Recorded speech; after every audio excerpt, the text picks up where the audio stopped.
One man is being victimized by our own government. One man whom they fear, yet who millions love. One man who is willing to take the poison arrows of lawfare. One man whose voice has been taken away by a corrupt judge operating in a corrupt system. One man who has been ridiculed and insulted. One man who refused to back down.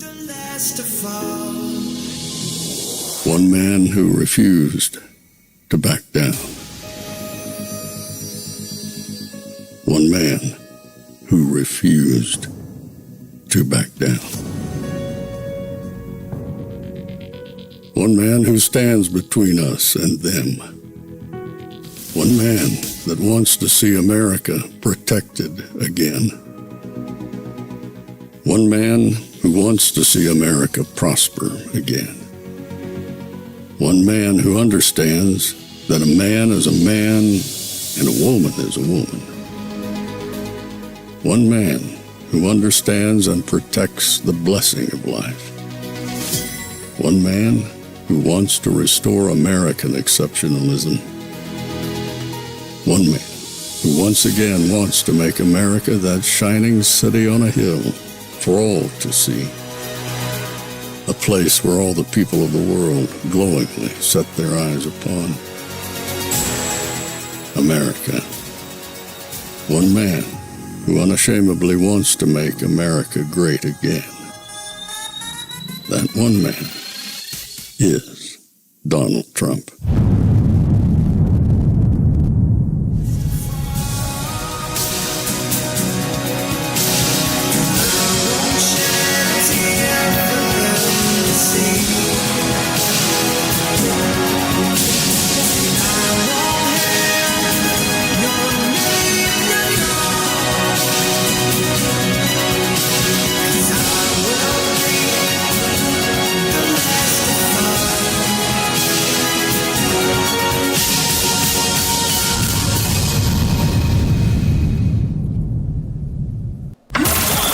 This is Fanfare with Barry Cunningham. What's up, everybody? Sorry about that little glitch there. Don't know if it was YouTube, don't know if it was me, but in any event, we're 5 by 5 now. Everything seems to be working. So I'm gonna just say it was a gremlin in the machine. Hope you guys are all doing very well tonight. Today is going to be a different show. From time to time, as you guys know, last Thursday, I think it was, I did a prayer show where, just brought people in and everyone who wanted to pray. We basically pray. We did a prayer vigil, especially after what happened. And so tonight, shifting gears a little bit, especially with Kamala Harris being in the mix, I decided I wanted to talk about money. Money. I love money. I don't have the love of money. I love being able to provide for family, friends, people who need it. I love the idea of being comfortable, being safe, providing, all of these different things. A lot of people get misconstrued with that Bible verse when they say that, money is the root of all evil. No, money isn't the root of all evil. The verse says the love of money is the root of all evil. So if I confuse you with what I said earlier, that's not what I meant. I don't live for money. I don't love money. I love what I can do for my family. So I was going to do this show when Biden was going to be running. I had it planned. And then I said to myself, you know what? Now with Kamala Harris stepping up and wanting to be president, it is even more important at this point. And I think what people have to realize is that between now and July and, basically November, possibly January, if something doesn't go right for them, anything can happen. And I keep saying anything because you saw on July 13th, anything can happen. And so, after spending last weekend and a couple days with my daughter and the the lovely grandkids, and we had a ton of fun. It allowed me to do some introspection while I was gone. And I just remember at one point we're at dinner, and my wife tapped me on the shoulder. She's like, "You all right?" And I'm like, "I'm just looking at them. I'm looking at them having so much fun. I'm looking at them just enjoying life without a care in the world right now. Just 3 kids, 2 girls and a boy, and they're just having so much fun. They don't know everything that's swirling around them." And you know, they knew about the assassination attempt. They understood that, but they didn't know the repercussions. And in talking to my daughter, and I just looked at her and like, "Are you guys ready?" Her and her husband. And they're like, "Yeah, we understand what you mean now. Get ready." Number 1, get ready with God. So, you know, make sure you're right there. And then number 2, get ready with your finances. Kamala Harris, in my opinion, and I hope I don't get the switch thrown on me here, but I feel that Kamala Harris is not a little bit to the left of Dementia Joe. She is far to the left of Dementia Joe. And unfortunately for her, she has been, I'll say, stupid enough to get out there and spew and spew and spew and say the craziest things for the last couple years. I say last, 6 or 7 years. You can compile so much video about her. And when you start watching it, you're like, damn, this isn't good whatsoever. It's actually scary when you look at it that this woman could be the president of the United States. God, I hope not. God, I hope every single one of you and your friends and your family, your coworkers get out there and flood the ballot box, because if she were to become president, Katie bar the door. It's an old saying. And what I mean by that is there's nothing that you have asset-wise that would be safe because of what she would do. Remember, Dementia Joe decided he was going to hire, 88,000 extra IRS agents? Who knows what she would try to do? I mean, she's in that same camp with AOC and Rashida Tlaib and some of these other nuts where they want to come for your money. And they're not making any bones about it. They're coming for your guns. They're coming for your money. And they want to remove as many kids from bellies as possible. And then today, she decides she's going to launch her new campaign right before or right after, who knows when it was in terms of meeting with Bibi Netanyahu. But she launches her campaign with a video on RuPaul's drag show. I kid you not. And, the most cringy of cringe things, speaking to the most fringy of fringe audiences, she decides she's going to do her announcement on the RuPaul drag show. Terrifying. Absolutely terrifying. So you're like, Barry, are you sure? Have you seen all this stuff? Well, I compile stuff so you guys don't have to spend a lot of time doing so. So I'm going to go through some things, and we're going to talk. We're going to get in depth here. And then I've got an interview with Kevin DeMeritt from Lear Capital as well. But there is some really, really terrifying things what she says. And so I've got a video coming out. It's going to be too late tonight, but tomorrow there's a video coming out all about the absolute gaslighting and psyop that's taken place in regards to the border czar stuff. I'm sure you guys have heard that today. I went in depth. I got like a 25-minute video. I think tonight would be too late by the time we get off of here, so I'll save it for tomorrow. It's insane. It is absolutely insane, the kind of stuff that she says. And, maybe let me give you a little preview of tomorrow if I can find this really quick. And I'll just show you something that she said. I'm including this in my video, but I want you to hear this. This is the woman that is trying to be president of the United States. And tell me if this worries you. And this is just a small, what is this? This is 51 seconds of what I'm going to be showing you tomorrow. That is basically a 25 or 30 minute video. Listen to this. And this should bring out the sirens, the alarms, the bells, everything in your thought pattern for what's coming up. It is wrong to somehow suggest that an undocumented immigrant is a criminal. Being an undocumented immigrant is not a crime. I know what a crime looks like. An undocumented immigrant is not a criminal. An undocumented immigrant is not a criminal. An undocumented immigrant is not a criminal. An undocumented immigrant is not a criminal. An undocumented immigrant is not a criminal. An undocumented immigrant is not a criminal. An undocumented immigrant is not a criminal. An undocumented immigrant is not a criminal. An undocumented immigrant is not a criminal. An undocumented immigrant is not a criminal. An undocumented immigrant is not a criminal. An undocumented immigrant is not a criminal, and we have to correct course in this conversation. We're not going to treat people who are undocumented across the border as criminals. That's correct. That scare you?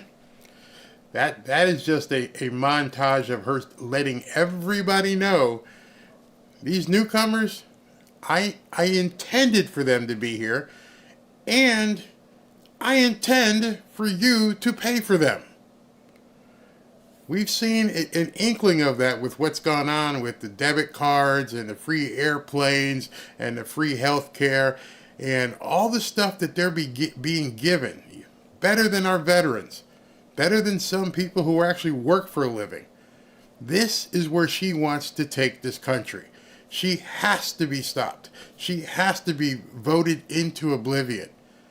The Democrats have put somebody up for president who isn't going to fundamentally change the country because they've already attempted to do that. I feel, and I personally feel this, she's out there to possibly take the country down. I mean, I know they may have a problem with it, but what I saw today, and you guys will see it tomorrow with the complete psyop, the gaslighting, the propaganda, the aggressive psyop to let everybody know, no, she never said that. Oh, no, that's not true. You guys are making this stuff up. And I'm thinking to myself, for what reason would the Democrats want to convince you? For what reason would the media want to convince you that what you're seeing and what you're hearing from Kamala Harris is not there? To the point, I'm getting too far into it. The video tomorrow is going to blow you away. But let's talk about how she would affect your pocketbook at this point. So this was something she did on 60 Minutes a few years ago. You may have seen this clip. Let's take a look at this. Somebody said that, and it actually was Mike Pence on the debate stage. But yeah. Well, at one point rated the most liberal member of the U.S. Senate. Vice President Harris now making a run, of course, for the White House. What would a Harris presidency mean for the economy? So, Charlie, how difficult will this be for Donald Trump to show his vision for this economy versus Kamala Harris, considering she's been in office for a while, and one of the #1 struggles of the American people right now is high prices? It shouldn't be hard at all to show the contrast. It should be relatively easy. You got this under Trump, you got this with Kamala. But if you notice what she's been doing, she's out there talking to people, giving her platform speeches. Everybody's clapping. Oh, it's Kamala. Everything's fantastic. Because she's not having to answer the tough questions. And it seems like they don't want to put her in a position to answer the tough questions. What exactly are you going to do for the American people and their pocketbook, which is always going to be the #1 thing with people who vote? But she's not even talking about that. Yeah, I mean, inflation is not good. She's going to own that. We should point out that, what you get with Kamala Harris generally is what you have now. I mean, let's be real clear here. There's not that much daylight between what she believes and what Joe Biden believes in the economy. The Green New Deal, spending, you name it. I mean, it's all. You name it. And that spending isn't for you and me. That spending is for other people. That spending that he's talking about is I'm gonna let you hear what she has to say about that spending, but it's terrifying. They're anti-fracking. They can't get around that. She said that for years and years. But I wish I could get my morning back, because I think I spent hours looking for anything that Kamala Harris has said on the economy, including inflation. Because remember, this was an administration that downplayed the emergence of inflation to begin with. So this is a business reporter. I forget her name is Sharon Smith or whatever, from Fox. She now does a show during regular Fox News, but she started off in Fox Business. And she herself, she went and searched for information of Kamala talking about economics. I'm going to save you the time. There's only one thing she has said about economics, and I'm going to show it to you in a little bit. There's not a whole lot, because she has one ideology. Remember, there was no inflation in that July when he got into office. This is minimal inflation. This won't last. And before it became a very big problem. Well, flashback to Kamala Harris, 2022. This is a bit long. It's almost a minute in length, but it's important to hear how she was challenged. I believe this was a Bloomberg reporter who point blank asked her about inflation and the sky-high prices under this administration. This is going to blow you away. Listen. Prices have gone up, and families and individuals are dealing with the realities of that bread costs more, that gas costs more. And we have to understand what that means. That's about the cost of living going up. That's about having to stress and stretch limited resources. That's about a source of stress for families that is not only economic, but is on a daily level, something that is a heavy weight. She literally has no idea about economics. None whatsoever. When she's doing her speeches and she's able to talk on a teleprompter, that's pretty easy. I can look at the teleprompter, somebody's put words up there, and I can just go ahead and she can talk. But when somebody asks her a question, which is probably going to be problematic for her, eventually she's going to have to start doing press conferences and talking about issues that Americans care about, and she can't answer. To carry. So it is something that we take very seriously. Very seriously. And we know from the history of this issue in the United States that when you see these prices go up, it has a direct impact on the quality of life. Notice when she's asked these kind of questions, you don't get the because she's a deer in the headlights. She has no way to answer this information, no way to answer these questions, and it terrifies her. There's just a blank look on her face. All people in our country. So it's a big issue, and we take it seriously. And it is a priority, therefore. So we have addressed it in a number of ways. So it's been a priority for her. So I want you to look at the date that you're looking at when she said this. It's been such a priority to fix inflation, to help on gas, to help on groceries, that it has taken her over 3 years, along with Dementia Joe, to figure out a plan. She was asked this question in November 12, 2021, 3 years ago. And they have had no plan whatsoever to stop the high prices that Americans have been facing, because they didn't care about the high prices that Americans were facing. That wasn't their priority. It's obvious. If you had 3 years to fix this and you couldn't fix it, there is no possible way you could be running for president right now. You have to understand at this point, she has thrown her hat in the ring and said, I'm gonna go for president. And in 2021, somebody asked her, well, how are you gonna fix this? Well, we understand that it's tough on Americans. It's hard. Yeah, it's hard, but it's a stress point. I'm like, well, what are you gonna do? And now she's out there talking to the teachers union, talking about how they gave away student loan money and how they're going to make sure that every woman has the ability to get rid of the baby, and we got to make sure all the newcomers are taken care of. What about the old comers? What about us? Doesn't that scare you as a voter to understand they have seen, they have known, they have basically crafted ideology to make sure that your pocketbook has been hurt, but they've done nothing about it. They've drained the petroleum reserves. They do everything just to try and buy votes because they don't really care how Americans feel. When you're looking at a Marxist / socialist / communistic perspective, what they think is your life is too good. These people down here who don't have anything, you need to make sure that you hurt so they can get better. She actually feels that. She feels as though you are living too well. There are too many people who don't live as well as you. So the idea with what they want to do is, and they say it all the time, from the top down, from the bottom up, and all this stuff, they want to push you down and push the other people up so everybody basically is the same, which is the definition of communism. Don't strike me down for that. I'm not talking about God. I'm talking about the YouTube people. I'm just talking about what her actual words say. So listen some more. I found it very necessary to play that out in its entirety because that was November 2021. We know what happened after that.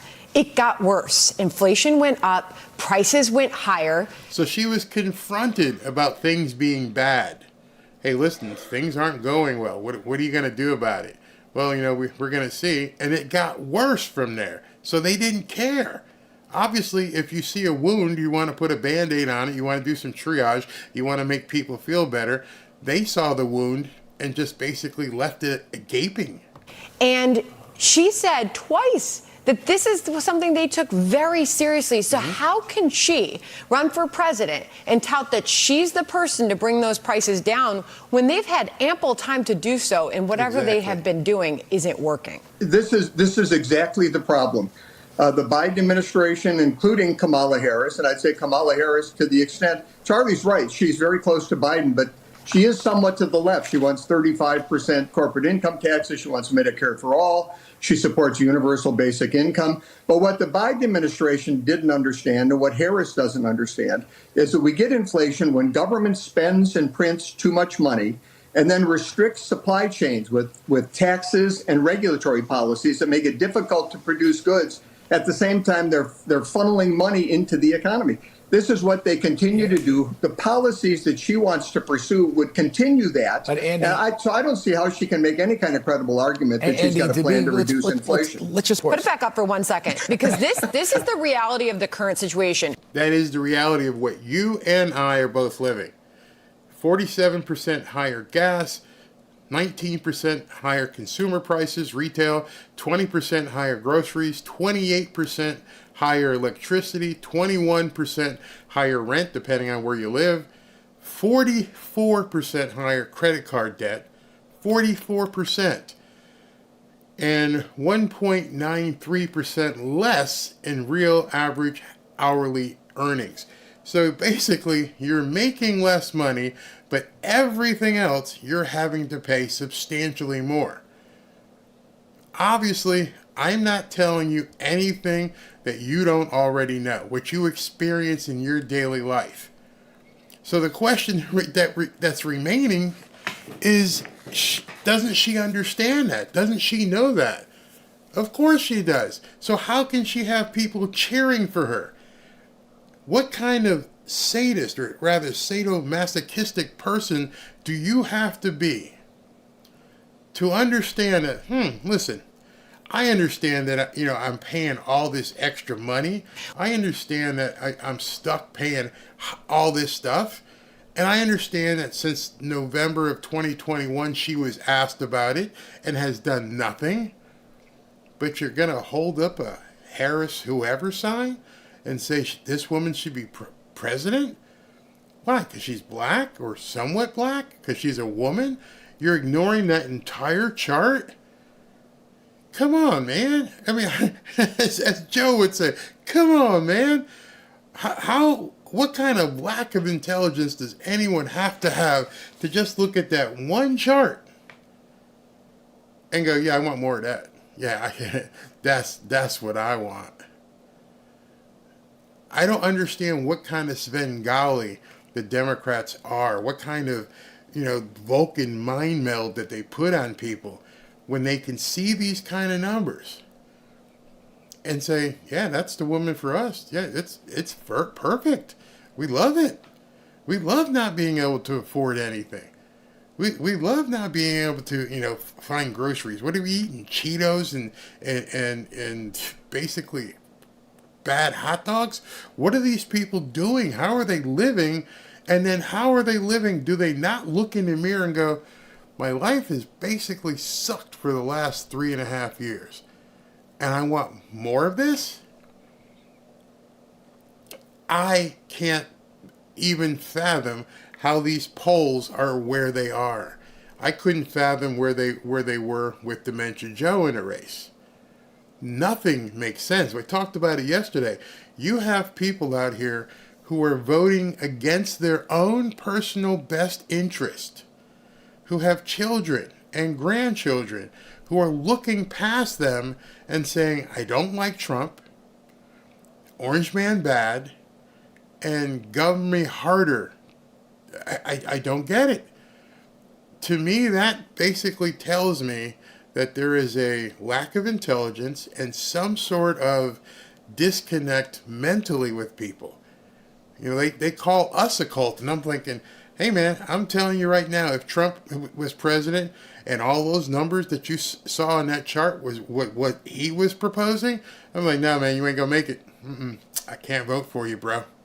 It ain't gonna happen. So tell me why these people have it. So I'm gonna take your comments in a second. Let's finish off this one cut. When you hear anybody say inflation is down, prices are not. While inflation, the growth of the rate of growth of prices going up has slowed. I mean, you're still paying since this president took office, you're paying almost 50% more for gas, right? This is that quality of life, that standard of living that Kamala was talking about in 2021 that has only gotten worse. And when you account for the wage growth that they like to tout for inflation, that gives you the real wages, they're down 2%. There's no explanation. And I don't know if it's just sheer stupidity, fiscal insanity, want the government to give you more, want to wait for the 15th and 30th of the month so you can get your government check. Is that what it is? Is that what you're trying to do to people? I mean, to me, one of the worst things I'd ever seen happen was when they went away from food stamps and they just gave people ATM cards or debit cards, whatever. You see, the whole thing with the food stamp thing was, people were like, I'm embarrassed to use them. You should be. You should want to get off of them as soon as possible. There was an intrinsic, basically, reward. Hey, listen, you don't want to keep putting these funky, food stamps up on the counter because you're kind of embarrassed. Maybe you should get a job and do something. But now you got an ATM card and nobody knows what you're paying with. And so it's no big deal. There are so many people who are complacent. It disgusts me. How is Kamala worth $19 million? Same way AOC and Letitia James and everybody else, they work the grift. They know how to do it. They all look the other way. And that goes cross-party, to tell you the truth. I'm not going to blame that just on the Democrats. That's why they stay there. They are about everything that we as hardworking Americans don't want. And so when I see people like Mark Cuban or Steve Kerr, the coach of the Sacramento, the basketball team, NBA team, and Steph Curry and LeBron James and Beyonce and all these people, and they, oh yeah, you go girl, and I'm thinking to myself, do you think you would be spared from what she has planned? You think they're going to have two sets of rules? Well, I'm going to show you something today that should make some of those people make their butts pucker. I'm absolutely serious. From what I'm going to show you, it should terrify them. That was kind of harsh, Barry. What was harsh? I don't know. I'm sorry, but it is what it is. Lobbyists, yeah, they get paid all kinds of money. They hate Trump because they can't control him. That's why government is called the swamp. Yeah. There was something here. She's refusing to answer questions and walking away, which is fine now, but you're running for president, and you're going to have to answer the questions. You're going to have to answer the hard questions. And she came out today bragging that she wants to, do the debate. I'm like, be careful what you wish for, honey, because this could be just crazy for you. Bye-bye Netflix. Yeah, if you got a Netflix, think to yourself, Netflix, I don't even know what they cost per month anymore because I refuse to do it ever since they got in bed with Obama. But they gave, or actually the lead shareholder gave, $7 million to Kamala, which begs a question. If she really does have all this money, $200 million, what are they going to do with it? I mean, you can only run so many ads. You're gonna have to basically move the ads and do it face to face. You're gonna have to explain to people, why are so many Democrats, wealthy Democrats, okay with what they're gonna do to the American people, and eventually to themselves. It's like a false sense of security, almost like they feel they're above the fray, which is the same thing. If you've talked to anybody down here in South Florida, I've gotten a chance to talk to many of them. People who lived in Cuba, who were doing very well in Cuba. Doctors, lawyers, architects, investors, people who made a lot of money in Cuba before Castro got there. And then all of a sudden, they're getting in the inner tube in the boat themselves saying, we need to get out of here. This is absolutely insane. They took it all. They just took people's businesses, homes, people who thought they may have been in the upper echelon of society. Do people not know their history? I mean, seriously. Just talk to somebody who lived in Cuba. Go look at what happened in Cuba. There were quite a few wealthy people in Cuba before Castro took over. Did they think they were going to get spared? The same way Beyonce and Taylor Swift think they're going to be spared? It just boggles my mind. Commies don't care. No, they don't care at all. It's just evil doing evil things. Because eventually, I forget, was it Margaret Thatcher who said it? Eventually you run out of other people's money to spend.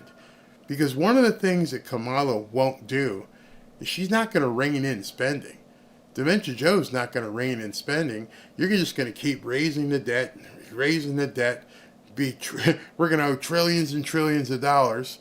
You're basically looking to bankrupt America. And so what's going to happen? I'm going to have to need more money to keep my country even surviving, so it doesn't turn into Haiti. Where are you going to get it? If you don't have the GDP, if you don't have the industry and the economy to provide more money, you're going to go to the rich people, the people who have tons of money. And these people don't seem to understand it. I think to myself, hey, Taylor, don't your accountants look at what's going on here and saying, hey, man, we're way in debt? So, okay, maybe you've got, Swiss bank accounts or something trying to be protected. But if you got money here, you're in big trouble. Absolutely. Prices are up 20 to 25%. Yeah, absolutely. Where is it? I am Cuban. This is small, and I can vouch for my whole family owned casinos in Cuba. And we were very wealthy, and we lost it all to communism. We all left Cuba because of it. You're so right on target. Talk to many people down here. You go to South Miami, you go to Calle Ocho, there are tons of people who were professionals in Cuba. They had to get out. They lost it all. And so I'm thinking to myself, all these people who are throwing her money, do they not realize the potential of basically helping themselves cook in this pit? And I don't understand how you don't look at that. You can look at the various parallels of other countries and go, hey, they're heading down that same road, of the same thing that Cuba did. Oh, you want universal health care? Sure, everybody gets it free. Okay, so where are you getting the money from? Interesting. So let me move on so I don't take up too much of your time tonight. But it's I just want you to think. You may have a bunch of money yourself right now. And you think to yourself, you've been doing some investing and putting some money here and money there, but you really need to look at some serious asset protection. So let's look at this next piece. This one's only a minute long. Alexandria Ocasio-Cortez's new darling of the party. She officially has more Twitter followers than Nancy Pelosi. She was on 60 Minutes this weekend, proudly calling herself a radical. And she's promoting policies like saying that every single carbon emission in the country, every car, should be eliminated within the next 11 years, everything from a 70 to 80% tax rate. Do you agree that she could possibly, in this ideology of the socialist left, could splinter your party? No. I think that she is challenging the status quo. I think that's fantastic. 70 to 80% income tax. 70 to 80%. So imagine right now, you make 50 grand a year. And depending on, where you are with your tax bracket now, but imagine that tripling. Whatever you're paying at the end of the year, you're going to have to pay 3 times that. Imagine you make $200,000 a year, and your tax rate going to 70 or 80%. Are you okay with that? Who would be okay with that? She just said she didn't endorse what AOC said. I'm not going to say she endorsed what she said, but she said, no, it won't splinter the party. And then she's going to go out now and say, yeah, it's just something we need to discuss. I think that... And people are clapping. And I'm thinking to myself, wait a second. Wait. Who's in this audience? They just heard what she just said. We're going to remove cars. You can't drive anywhere. And we're going to take 70% of your money. And you got idiots in the audience go, hey, you go, girl. And I'm thinking, what in the hell is wrong with people? Explain to me. I'd love to sit with somebody and go, why would you possibly be okay with this? And the entire crowd just clapped. Lots of applause. And I'm thinking to myself, are we walking around with a brain-dead zombie-like culture out there? Are there people who have no idea what the hell they're talking about? Are they just looking at the sign in the studio that says applause now and they're all just clapping? Is that what it is? Because how did that happen? How did people hear what was just asked of her and hear her say, no, it won't splinter the party, and then clap for it? I don't know. I don't have that answer for you. But because people are clapping for it, and because she is being basically applauded for what she's saying, you need to be afraid. Need to be afraid. Let's continue. I used to teach before, especially before in the last few years. And the thing that I always loved about teaching was when you teach, it requires you to defend the premise. Mm-hmm. And it requires you to re-examine the premise and question, is it still relevant? Does it have impact? Does it have meaning? And I think that she is introducing bold ideas that should be discussed. She's introducing bold ideas that need to be discussed. Okay. Meghan McCain, who was on that panel, lots of money. Sonny Hostin, lots of money. We know Whoopi Goldberg's on that panel, lots of money. And those women and that audience said, yeah, this is something we need to discuss. Are you kidding me? In what world do you want a president who's even willing to discuss 70 and 80% tax? That alone right there should make you completely disqualified. No, what did you say? 70 to 80%? Let's have a discussion. No, I don't even want to have that discussion with you. We are not even in a position to have a viable discussion. There's no discourse to be had. I'm at 28, 30, 40, whatever you are, and you got someone who's running for president and goes, well, let's discuss what it would be like at 70 or 80, just to see if it's viable. There's no discussion. I don't want to talk to you. I don't want to vote for you. I don't want to entertain you as a candidate. And we've got an entire population in America who are okay with, yeah, we can talk about that. We're going to hurt the rich guys. Rich guys are going to get hurt. You think that? You think it's just the rich people? You think that rich people are going to allow that to happen?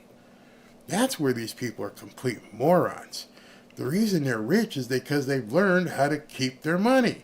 They've learned how to protect their assets. When Uncle Sam comes a knocking with the 88,000 IRS agents, there are certain people in this country who are like, I ain't got it. Well, where is it? I'm not going to tell you. Why do you think there's places like Switzerland and the Cayman Islands? You think that they're just going to willy-nilly go, here's 70% of my income.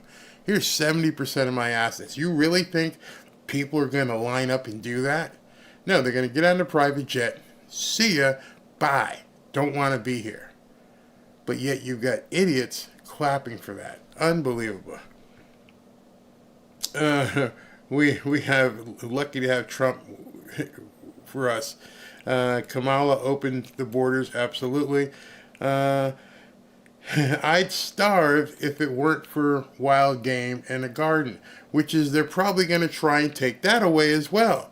Hey, you can't hunt. Oh, no, you just can't get your own meat.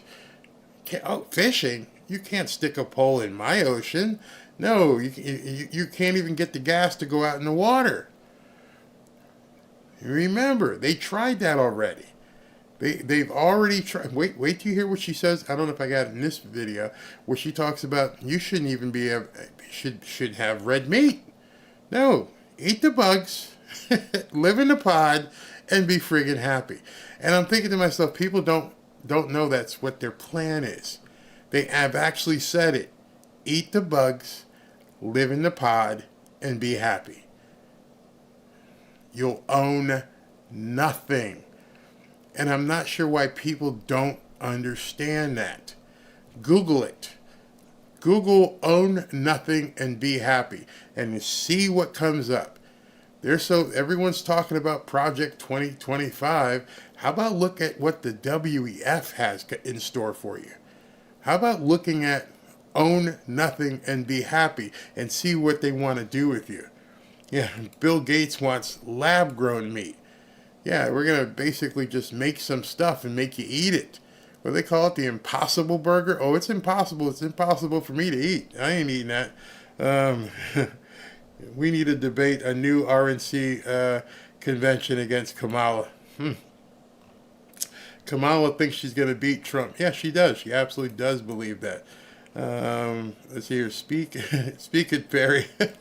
I'm just looking at it, and it's funny because when I talked to my wife about it and I showed her some of these cuts, and I'm like, I don't really even have to say much.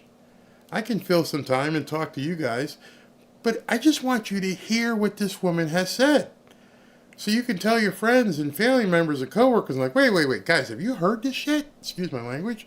Have you heard what she has actually said and has never refuted? She has never said, oh, I said that years ago. I don't feel that way now. You know what? I've been enlightened. I don't think 70 to 80% is something we should even discuss. She hasn't said that. She hasn't said it at all. In fact, just the opposite. Just the opposite. So let me play the next one. This one here, what's this? Okay. This was a cut on Fox News that ran this morning. And it involves Charles Payne. And he's talking about, Kamala's ideology. And I think to myself, a lot of liberals won't watch Fox News. Fox News bad. It's bad as the Orange Man. I don't know where they get their news. If they're listening to MSNBC and CNN, they're not telling you this stuff. They won't even touch it. So let's take a look at this, because this is I love the way Charles Payne breaks things down. Let's listen to this. So moments ago, Donald Trump, the former president, sounding off on Fox and Friends Live on Biden and Harris' far-left economic agenda. Watch. I have the economy on my side. We had the greatest economy in history. They have a lousy economy that's so inflation-ridden. We have the worst. I think we have the worst inflation in the history of our country, and it's destroying people. Where people have to pay twice and three times more than they were paying for something 1 year ago, 2 years ago. Look at what's happening to energy. Look at what's happening to food. All these things. And it turns out Vice President Kamala Harris has a long history of pushing far-left economic policies. Watch. I am prepared to get rid of the filibuster to pass a Green New Deal. There's no question I'm in favor of banning fracking. So, Whoa. No question that I'm in favor of banning fracking. And you want to win Pennsylvania? How can Pennsylvania even be close? Think about that. These people in some of these areas of Pennsylvania have made their living on coal and fracking. And she's like, no doubt, I gotta do away with that. And Pennsylvania is close? Is that what you're trying to tell me? Would you ban offshore drilling? yes. I'm gonna ban drilling. You're not gonna drill. You're not gonna see any more gas. She said that in the same 2 sentences. Well, I'm going to ban fracking and we're going to ban offshore drilling. Really? Yeah, sign me up for that, people say, huh? And I've, again, worked on that. We need to have Medicare for all. Who of us has not had that situation where you got to wait for approval and the doctor says, well, I don't know if your insurance company is going to cover this? Let's eliminate all of that. Let's move on. Let's eliminate all that. Let's just move on and give everybody Medicare for all. Yeah, that'd be fantastic. Simply wrong that we have a situation where the pharmaceutical companies have been dictating prices. Affordable health care should not be a privilege, it should be a right.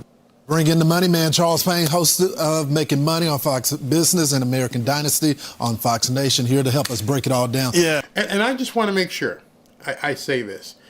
I believe that the infirmed, people who are sick, people who need help, should be able to get the help that they need. I firmly believe in a safety net for those who can't afford, who are disabled, who are hurt, who can't work for whatever reason. Those people in our society should be taken care of.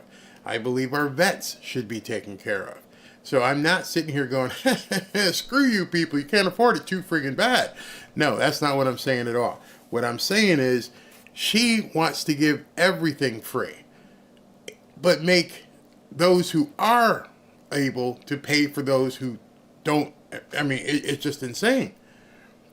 I can't. That's why you would need a 70 or 80% tax rate, because there would be so many people. In fact, I saw some comments on this video where people are like, well, I just wouldn't go to work.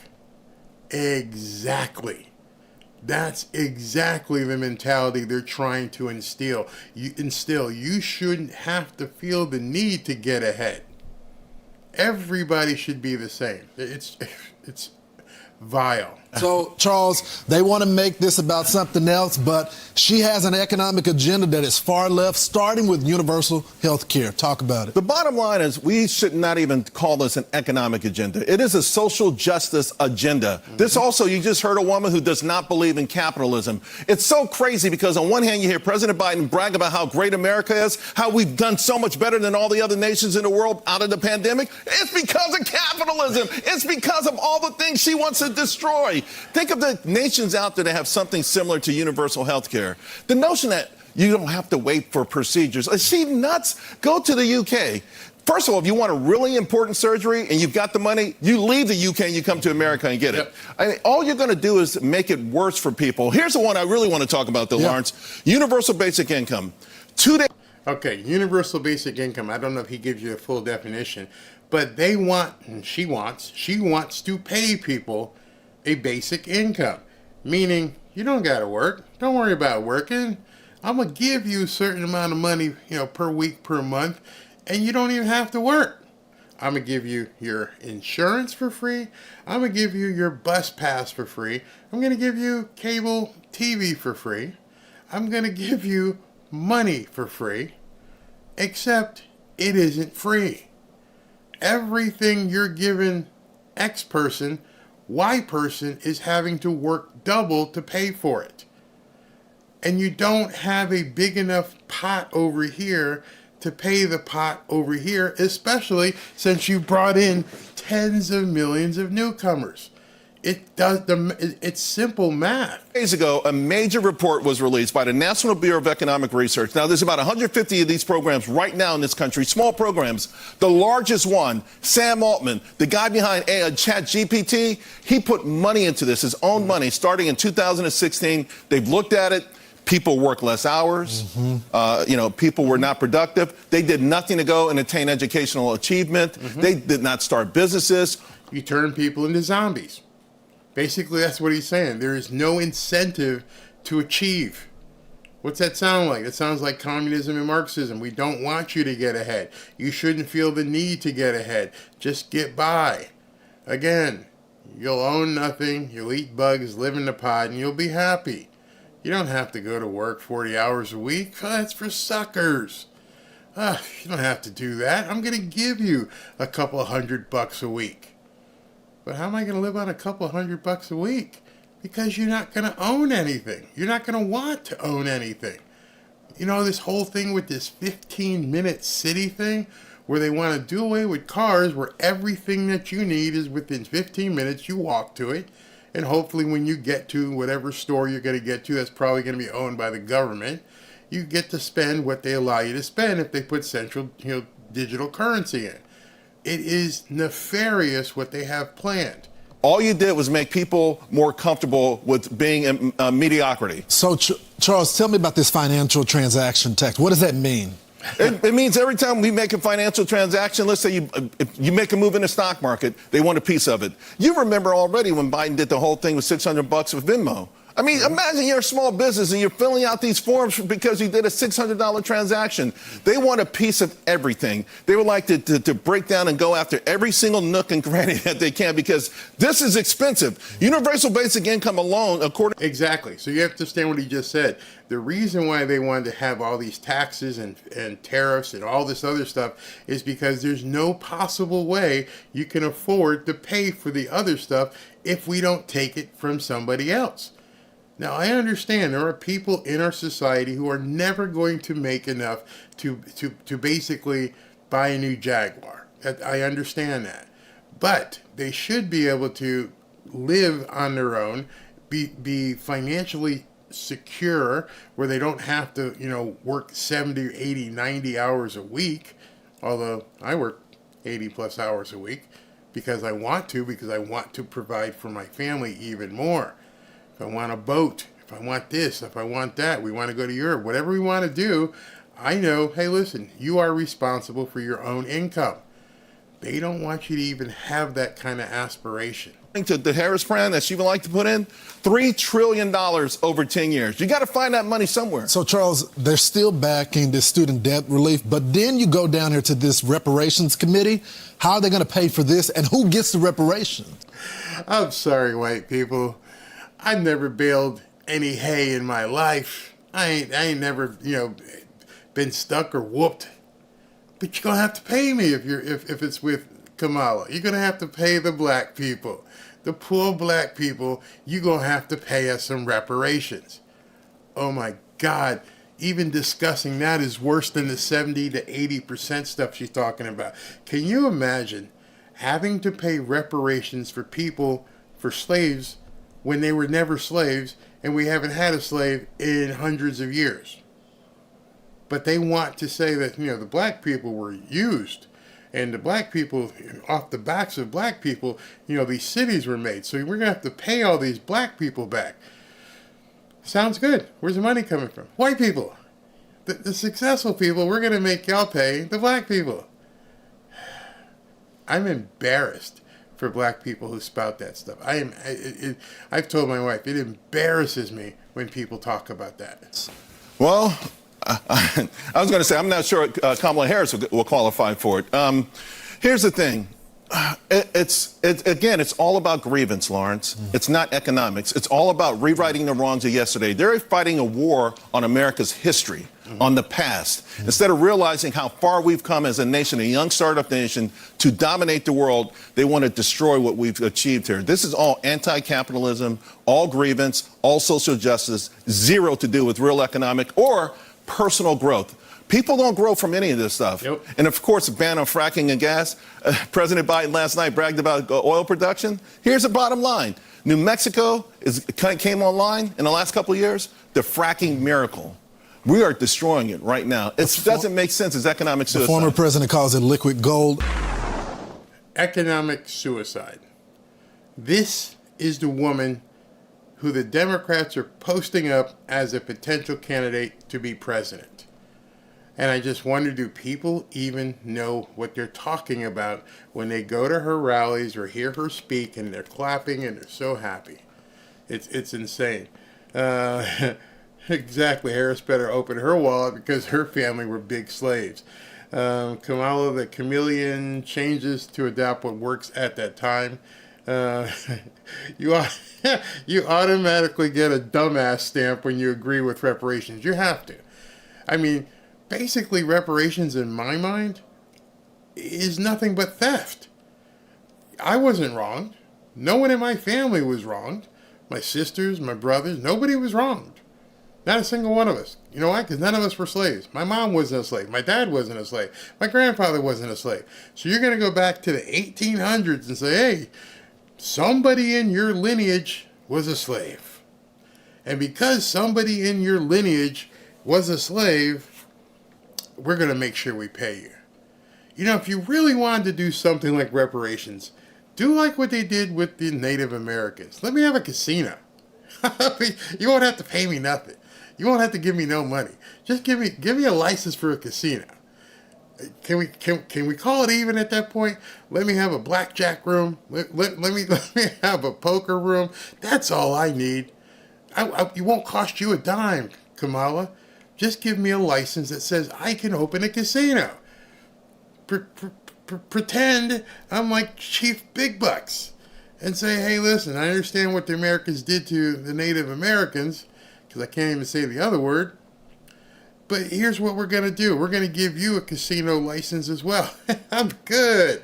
I am so good. You don't have to pay me a dime. You wouldn't even have to pay my family a dime. You get one casino license per family. How about that? Yeah? Okay, let's go. Crazy. We was abolitionists. Do we get a refund? Yeah, what happens to the white people who were anti-slavery? Did they get money too? It doesn't make any sense. Don't gamble. Mathematically impossible to win unless you're the house. If I got the casino, you're welcome to come in. I know the odds. There's going to be certain things you want, especially if I open a sports book. That would be awesome. Let me open a sports book. Give me a license to have a digital online sports book. You won't have to pay me a dime in reparations. You won't have to pay anybody in my family any reparations, because we're going to get paid. We're going to get straight up paid. Let's see here. What good is a casino license when nobody has money? You got me on that one. Maybe liquor. Maybe they would have some money if they can trade something of value. We could barter something. But, I'm going to get into that in a bit. Those casinos are in native land. He says here, I pay almost $8,000 a year for home, auto, and health insurance. Michelle, that's a lot of money. That's a lot of money for home, health, and auto insurance. That's crazy. Let's see here.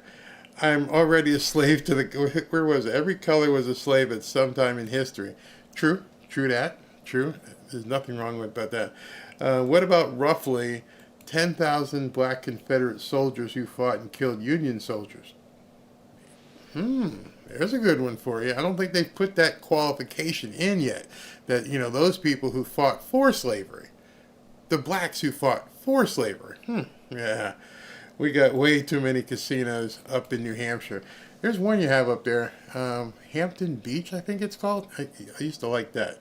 I'm a slave to the government. Where's my reparations? Absolutely. Trade you this dragonfly and raise you a fire ant. Oh, yeah, it's too funny. All right, so let me continue with it. You got to get this news to the Trump campaign. I don't have to, because I'm pretty sure Trump knows all this. I'm pretty sure his team has put together all these videos and said, yeah, get her at a debate. Get her at a debate where the moderators actually want to talk what's good for America. I don't want to go on CNN, have them moderate. I don't want Jake Tapper doing all this stuff, because here's what the questions will be. So women seem to think that, it's very important that they have, productive rights. And it's really important to, make sure we establish the rules and regulations for baby removals. Here's what I think a debate should be. Over the next 30 days before they have the debate, let's go ahead and do a poll on what the top 5 issues are with Americans. Okay. All we're going to talk about. Hey, Kamala, you're going to have to agree to this. All we're going to talk about are these top 5 issues. Nothing else. This is what people care about, not what CNN cares about, not what you or me care about. Let's talk about what the people care about. Immigration. Inflation. Overseas wars. And maybe the baby removal will be number 5. And I would be Trump. I'd be like, okay, if we talk about just those 5 things, how about if I just seed you number 5? You can have it. I'll walk out of here winning 4 out of 5 arguments. I'm good with that, because I think the other 4 arguments are so tantamount in people's minds that they're not really going to care right now for the number 5. And it's funny because I'm older. My wife, my sisters, my my daughter. I talk to a lot of women in various different spectrums. And I've been very direct with them. And I've said, how important is it to you, this thing that they're fighting for? It's 2024. It's not 1968, where the summer of love. This is 2024, where there's a lot more people who are responsible. How important is it to you? Is it really that important of an issue? And then when you break it down, you find out it's basically a small group of blue-haired, nose-ring young people who make this such a big issue. Do we want these people who can't understand how to use contraception to be basically running and deciding who's going to be president? Now, I'm not talking about taking away anybody's votes, but shouldn't we have priorities as a president to talk about, national security, the economy, oil, gas, immigration? Aren't there some things up there that are a little bit more important? I personally feel that there are, but it's just me. So, all right. So I got this next video. I'm gonna take a sip before I play this one. Y'all sitting? Everybody sitting? Good. Be comfortable. This is Kamala Harris. This is what should absolutely turn this election if more and more people hear this crap. Ready? Here we go. It has to be about a goal of saying everybody should end up in the same place. And since we didn't start in the same place, some folks might need more. Equitable distribution. Giving resources based on equity, understanding that we fight for equality, but we also need to fight for equity, understanding not everyone starts out at the same place. So there's a big difference between equality and equity. Equality suggests often everybody should get the same thing. Well, that often assumes everybody started out in the same place, as opposed to equity, which is everyone should end up in the same place. You hearing this? You hear, even though she's muzzled with her mask, you understand what she's saying? When I think of equity, I think of how much I've paid into a house and how much its value is, and that's my equity because I've actually paid in. The equity in a car, you bought it for X, you paid off the loan, you have equity in it. And so what she's saying is that, no, you got it wrong. It's not about equality, it's about equity. Everybody should have the same. Because not everybody started from the same point. You may have been born into a rich family. I may have been born into a poor family. may have been born into an average family. So your starting point in this thing we call the human race is going to be predicated upon your life experience. That's no good, Kamala says. Kamala says we all need to end up in the same place. You mean earn it? No. I'm not talking about earning anything. I'm saying that if Johnny was born to a family of millionaires and he got to go to Yale, and Shaniqua, her family was on food stamps, well, 18 years from now, they need to be at the same point. Well, how's that? Well, she has an opportunity to make money. She could become a lawyer. No. We're going to take it from Johnny's family, and we're going to give it to Shaniqua's family, and I hate to use that name like that, because that's what she thinks. How many of you have seen this video? She's talking specifically about redistribution of wealth. And if you then understand not everybody started out in the same place, you understand some people need more. I need more of your money to get to where you are right now. How do you do that? I just told you. She wants to take it from people because they need more. So we all end up in the same place, right? No. We are proud of the fact that equity is one of our guiding principles.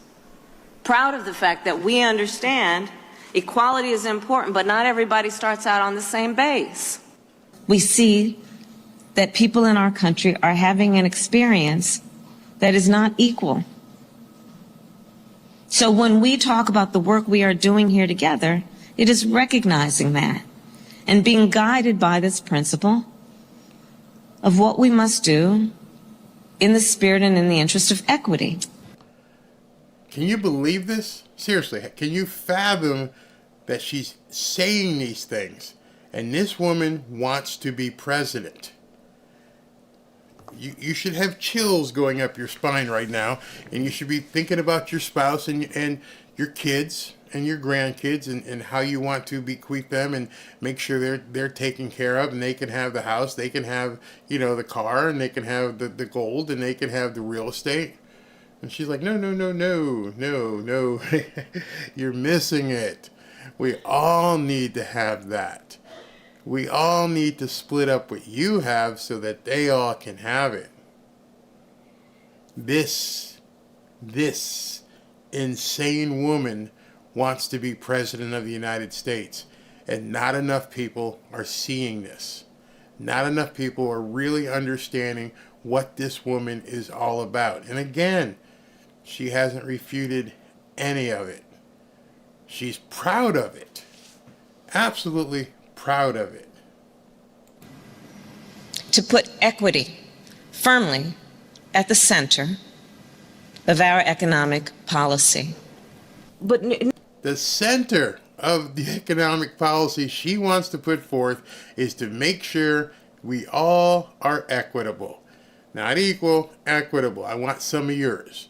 You got to give me some of yours. You got too much. Your plate's too full. I got to have some of that. no, if you look at the reality of who will benefit from certain policies, when you take into account that they're not starting at the same place and they're not starting on equal footing, it will directly benefit black children, black families, black homeowners.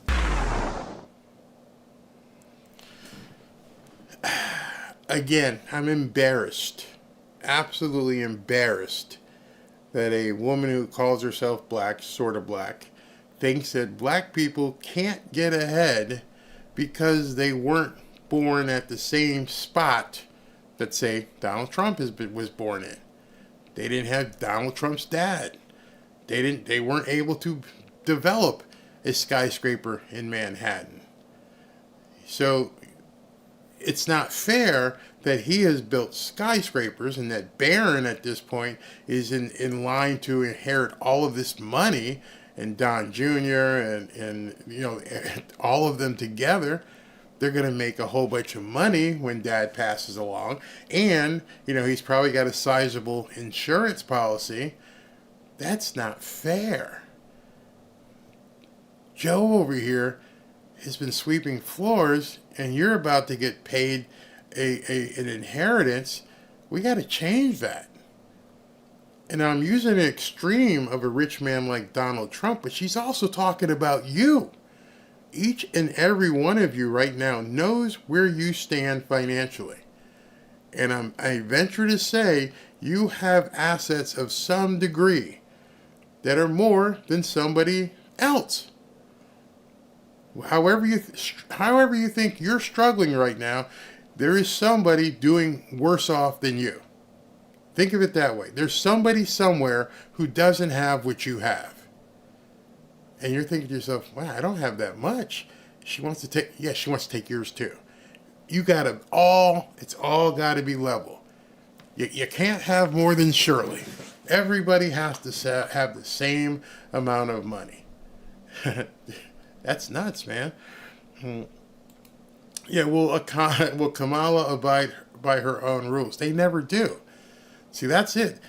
They never do. And you can go through history and look at leaders. The gentleman who said he was in Cuba, think of what the Castros have.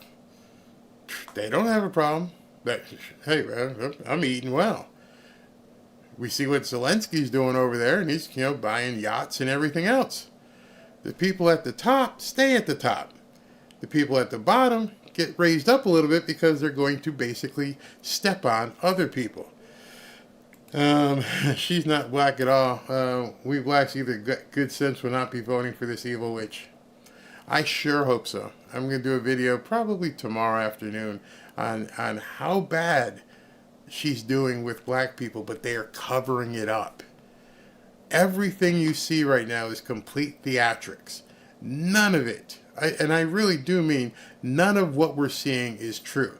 It was easy for me in my video a couple of days to say, you're going to see polls where she's up ahead and she's up by 5, 6, 7 points on Trump, and she's doing fantastic, and Trump's getting, being pushed down. It was easy and then today, with what the media did, now I know it's real easy. They are faking everything. Everything. And I told you yesterday in one of my videos, one of the reasons why is because I asked you the question earlier. I said, why does her campaign need all this money? Well, as I said yesterday, if I'm writing a $20 million check to CNN to run ads, if I'm running a $15 million check to Google to run YouTube ads, how do you think those organizations are going to treat me? They're going to treat me pretty good. They're going to do whatever it needs, whatever it takes, so that the money keeps flowing. And that's what's going on. Life is not fair. C'est la vie. Absolutely. Kamala is a person of color. Yes, she is. Kamala is raising money from big tech by the millions, and Dems have an amazing ground game, and ramp up has none. Yeah, Trump has none.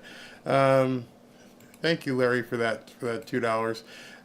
Liberty Research, Alinsky, more so, wannabe dictator. Yeah, it's crazy what you're going to see. Where is that? Oh, wait a minute. There was something funny here. Somebody wrote, do I pick out my spot under I-95 now? God bless all your hard work, Barry. Yeah, I really appreciate it. I just want to make sure, and I've decided what I'm going to do with this channel, again, is I'll watch the news so you don't have to, and then I'll, like to compile stuff and let you know, look at this. Do you guys understand that?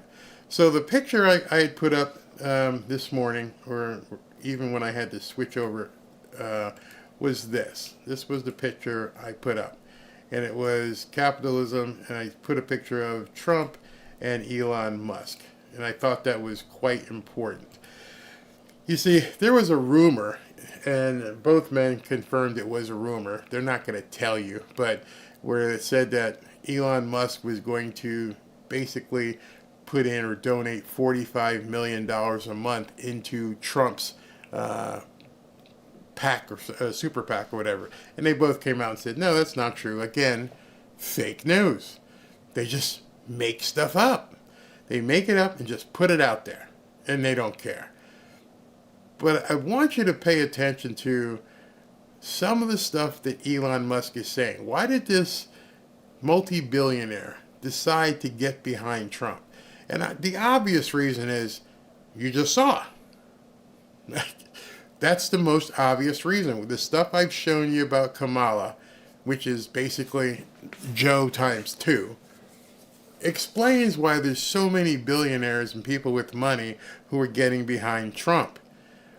The other side of millionaires and billionaires who get behind Kamala, I can't explain that. I don't know if it's favors that they're looking for, or that are they just complete ideologues. But most people with money, the number one thing they want to do with their money is to keep more of it. Keep it and make more of it. That's usually the number one thing they want to do until they get to a point where they're like Warren Buffett and they're like, just going to give it away at this point. I don't need it. I've played this Monopoly game so long and so successfully, I can just go ahead and give it away. So I've been watching as people like Elon Musk and others have been talking. And where is this? Elon Musk, this was... Boom, that comes up. Elon Musk posted this, and it was a tweet from David Sachs, another billionaire. And he outlines all these guys here who are billionaires who are getting behind Donald Trump. And Elon Musk said the choice is clear, which ticked a lot of people off. This was another tweet. This is from Doug Leone. I have become increasingly concerned about the general direction of our country, the state of our broken immigration system, the ballooning deficit, and the foreign policy missteps, among other issues. Therefore, I am supporting President Trump in this coming election. And Elon says, as a reminder, Doug Leone of Sequoia Capital publicly voiced his support for Trump 6 weeks ago. Silicon Valley has shifted. Why is that important? Because of what Doug Leone has said. Doug Leone said he's increasingly concerned about the general direction of the country. He could see what almost said Obama, what Biden and Kamala were doing. And he also specifically mentioned, and I'll put it back up there again so you guys can see it, so I didn't make it up, increasingly concerned about the broken immigration system. So if she was the, quote, border czar, and people are seeing all this stuff happen, and they're moving money around and they're getting behind Trump, that's indicative of the problem that the Biden and Harris, or now Harris, whoever, campaign is having. People don't want to put their money into a system which they think could potentially fail. And I don't know what some of these other billionaires and Beyonce and some of these people do. I don't know if they're brainwashed or just have bad advice.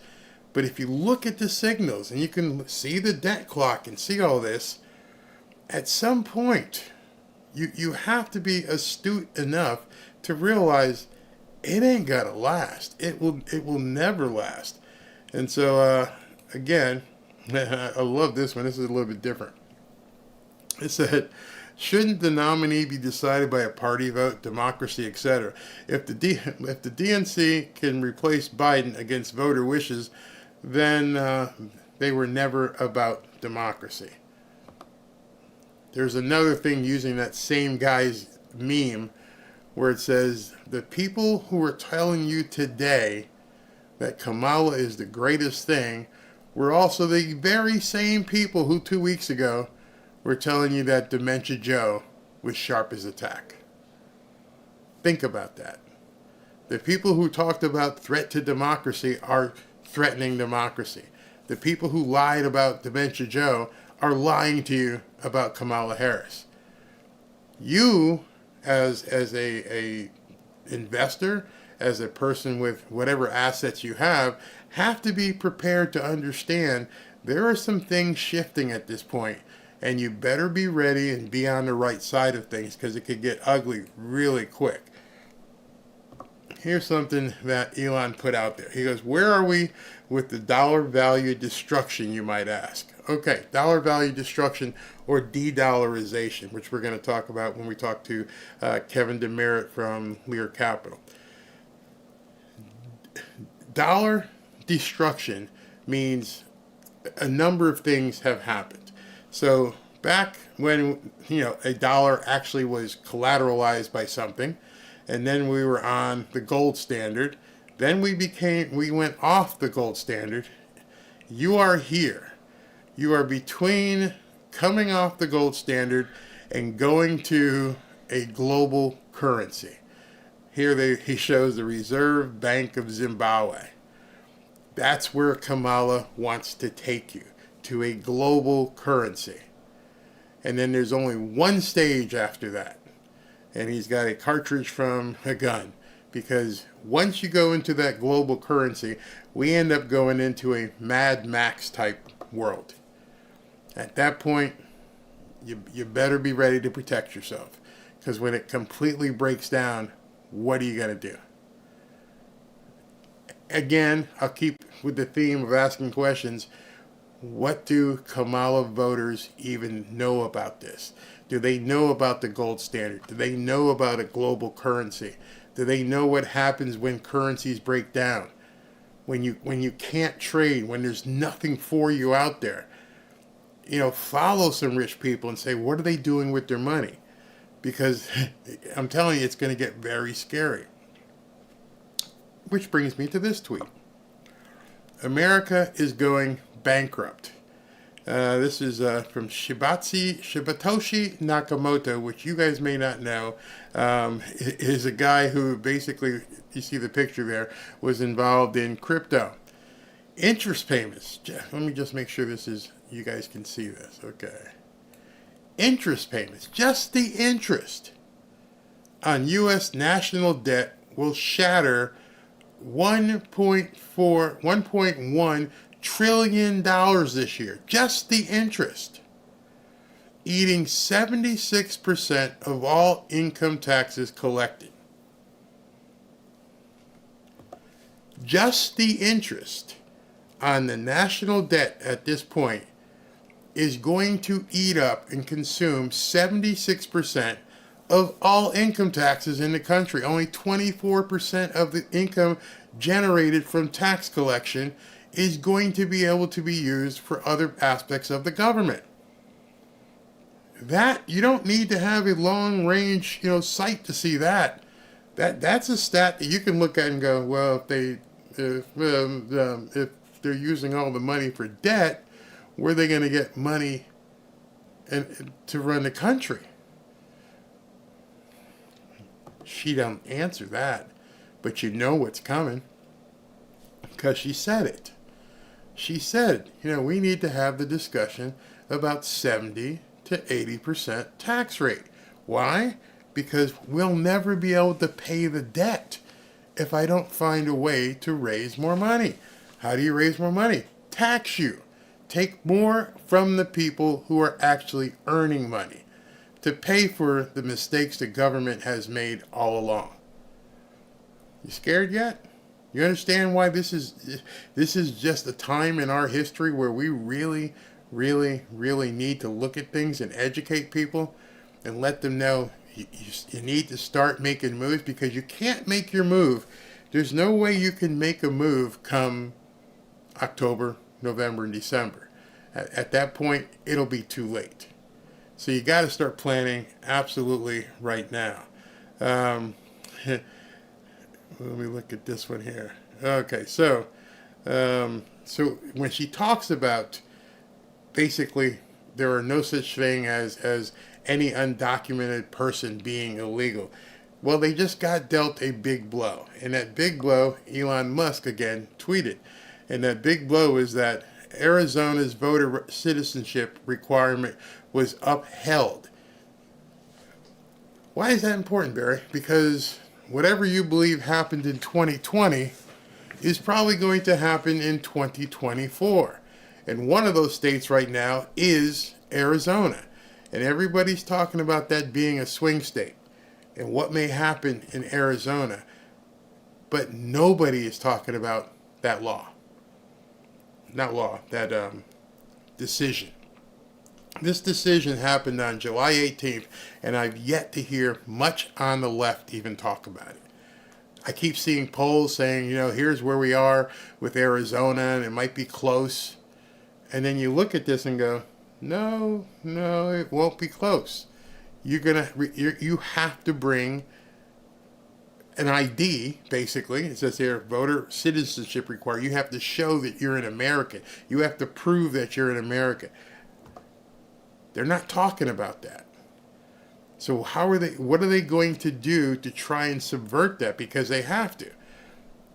Arizona is off the table if you can't basically get some of these, undocumented people, if they can't vote, if they can't prove their citizenship.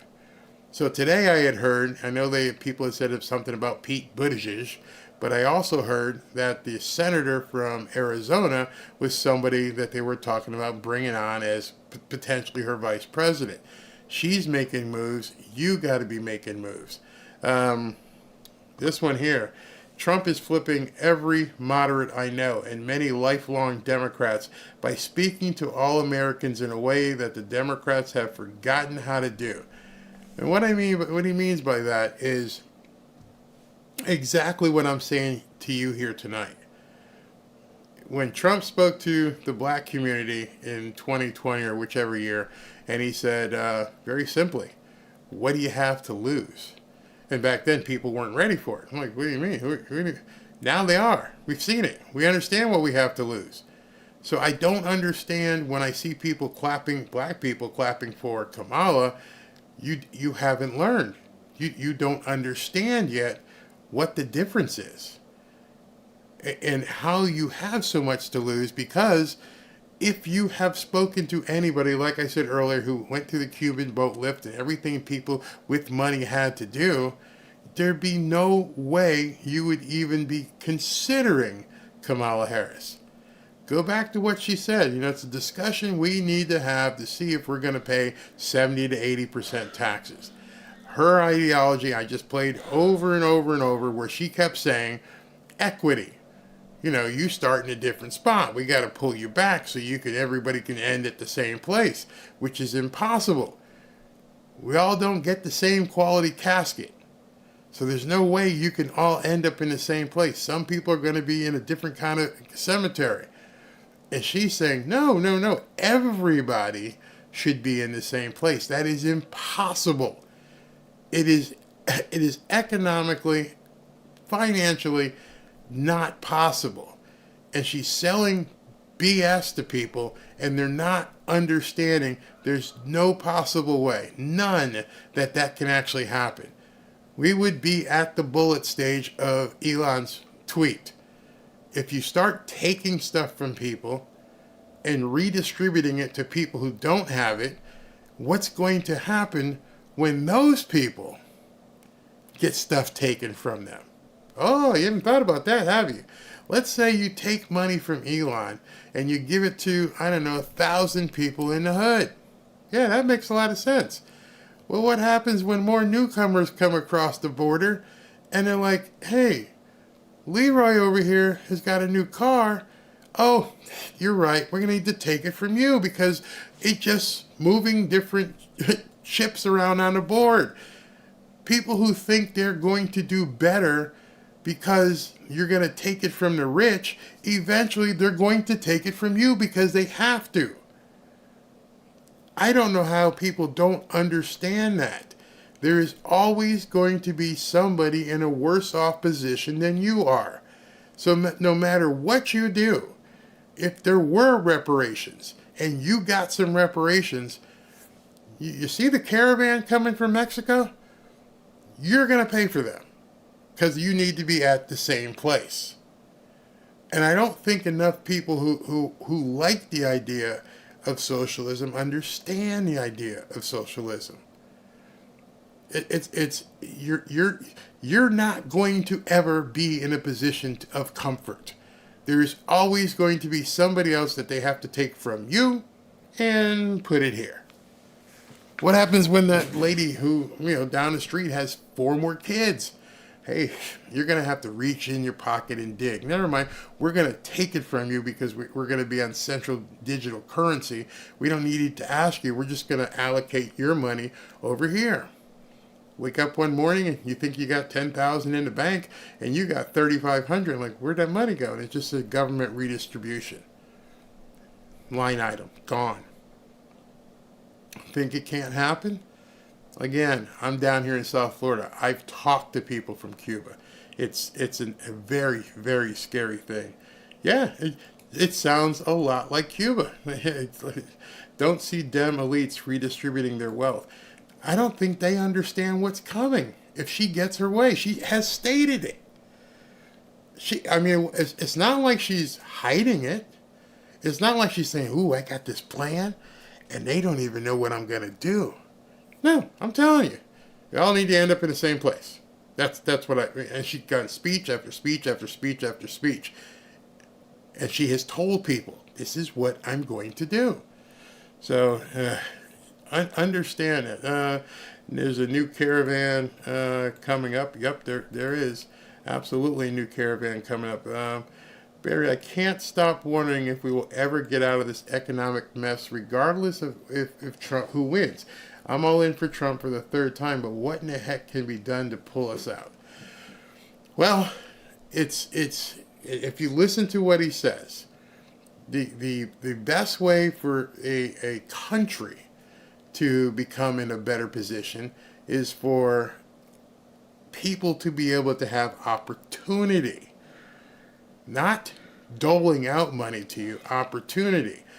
The reason why the left doesn't like the trickle down theory is because somebody up there that's trickling down still has more than you do.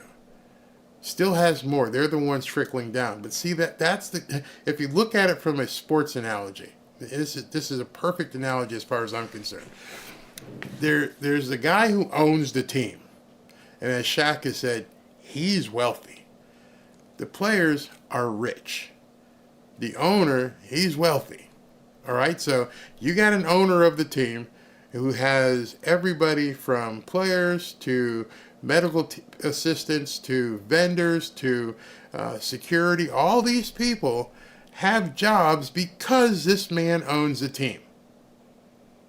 And they say it trickle down doesn't work, but obviously it does, because there wouldn't be a vendor. There wouldn't be a parking attendant. There wouldn't be somebody in security. There wouldn't be somebody who paints the lines on the field. All those people have jobs because that guy decided to buy a football team. And what Kamala is saying is that guy shouldn't have a football team. He should basically, disperse his money all the way around. So what Trump is saying is, why can't one of these players become Magic Johnson? And what I mean by that is Magic Johnson went to high school, young black guy, went to college, came out, played very well, got an NBA contract, Hall of Famer, made a bunch of money. Now he owns the Washington Commanders, we have to call them. He's a part owner in that team. He is a perfect viewpoint, a perspective of the opportunity is in front of you. You just need to take it. For some reason, we're not teaching opportunity in school anymore. Here's another example. I can't tell you how many people contact me and said, hey, listen, I'd like to start a podcast. Cool. You need to do this, this, and this. Ooh, that's a lot of stuff. Understand, none of it is going to cost you anything. You can start off basically with your cell phone and post it. You can post to YouTube for free until you get to a point where you can buy a camera. And then you buy a new microphone. Then you buy some lights. Then you buy certain software to run it. I just want the opportunity. As you guys know, with what goes on here on YouTube, how many times I have to make up words because I can't use certain words. They are squashing opportunities. Some of my videos used to do 800,000-900,000 people would watch it. I've got a few that have had excess of 1 million views. But no, they've squashed my opportunity. They don't let my videos go out there because they don't like what I have to say. Imagine if you just let me have my opportunity. I don't need to beg for money. I don't need any government assistance. I just need you to get out of my way. I just let me work and build an audience and keep talking, and don't throttle me and stop me. And I think that's where the difference is, and what Trump is saying is, we'll provide you with opportunity. There's no reason why you can't do something unless you're told by somebody else you can't do it, or unless you have a physical infirmity. But other than that, who's stopping you? Another perfect example, only in America. I was buying rental properties, and as I bought more rental properties, I needed my lawn guy to go to the other properties. And he's like, I need a bigger truck. What can I do? How can I get a truck? Because I'm going to have to buy more equipment. And I said to the guy at that time, I will help you buy a truck, and you pay me X dollars as you get more accounts. 2 months. 2 months, he said, here you go. Paid off. Why? I got so many accounts, I'm turning people down. By the way, that guy was Haitian. He was working in a kitchen. And he said, just showed up one day, can I cut the lawn? I'm like, sure. How much you going to charge me? $20. You're going to charge me $20? That's it? Yeah, do it. You got any more? Well, I got a house over here. Can I do that one?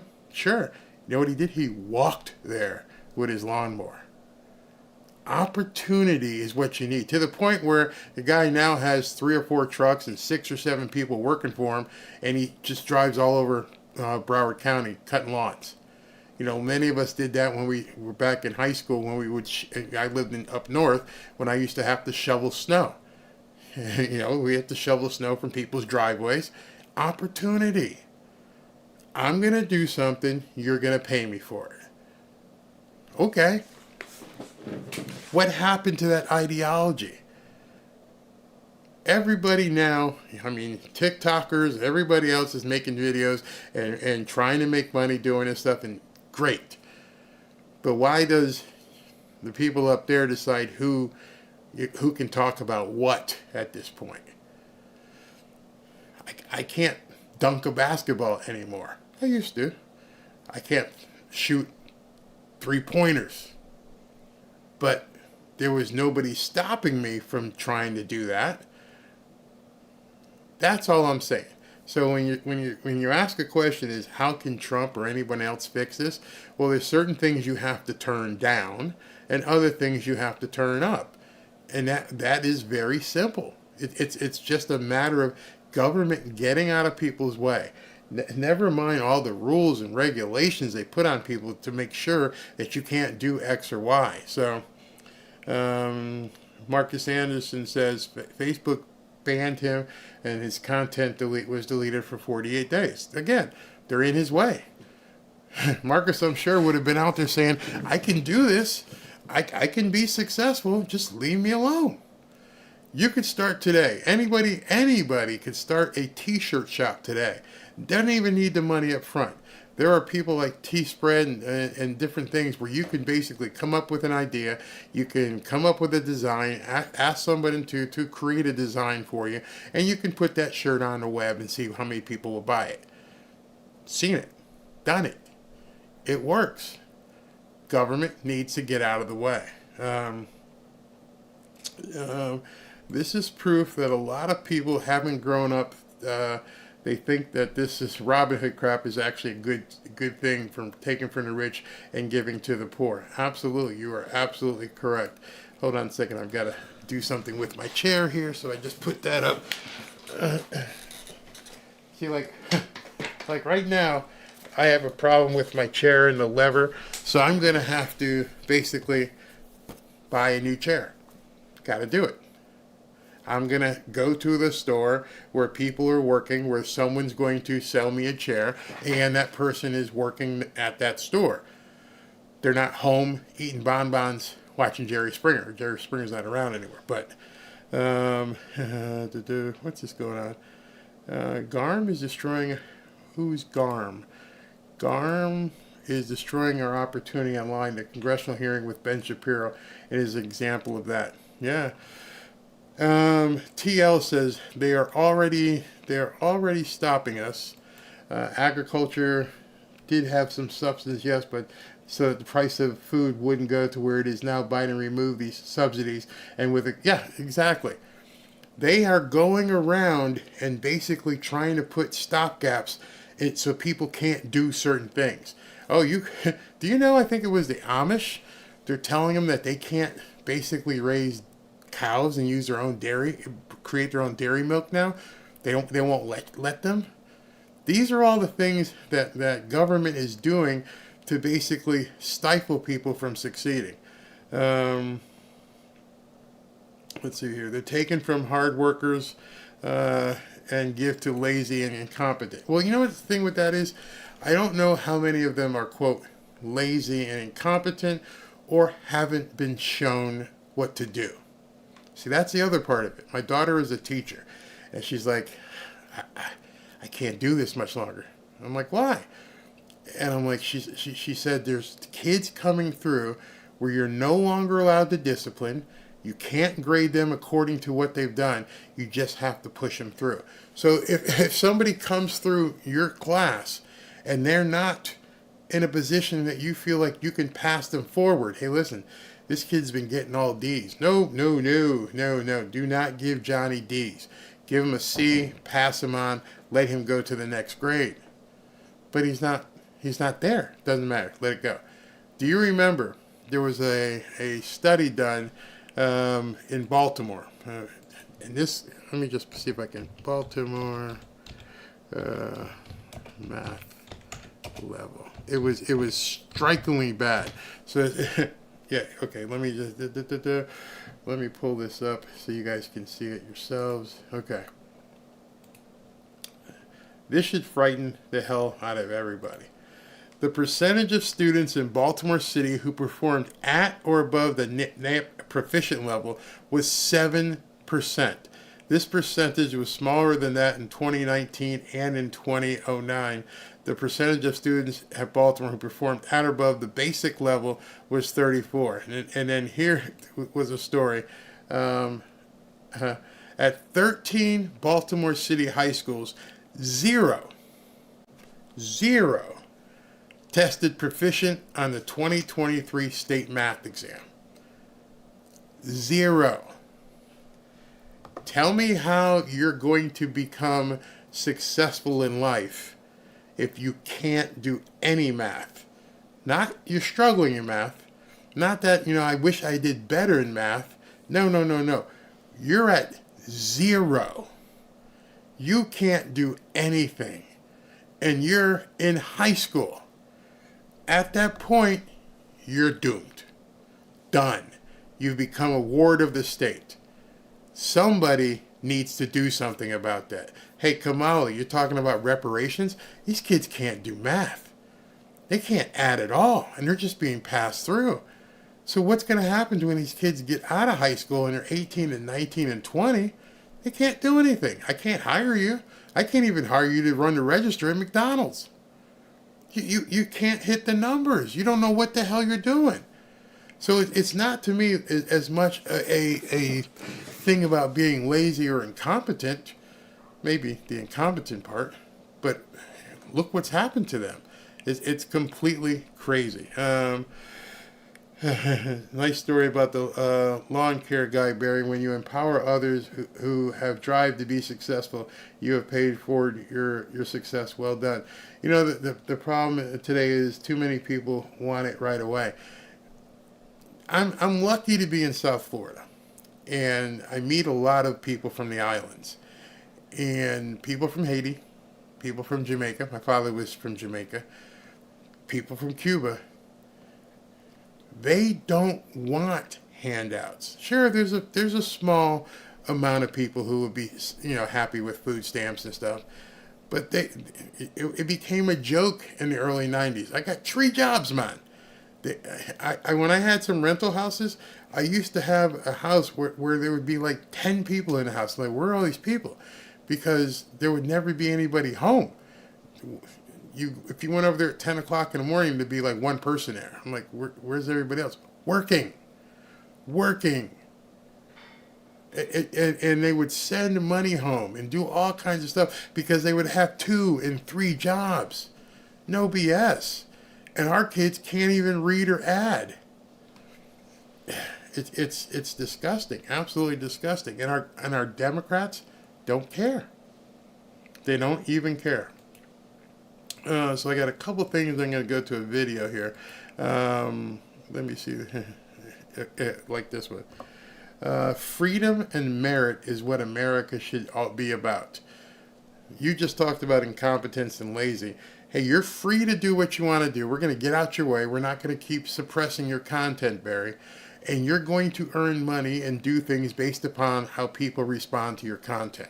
Freedom and merit. No, the more you turn stuff down, the more you take freedom away from people, the less you make it about being meritorious, the worse the country is off. And that's what ends up happening. So much so that I wanted to show you this one.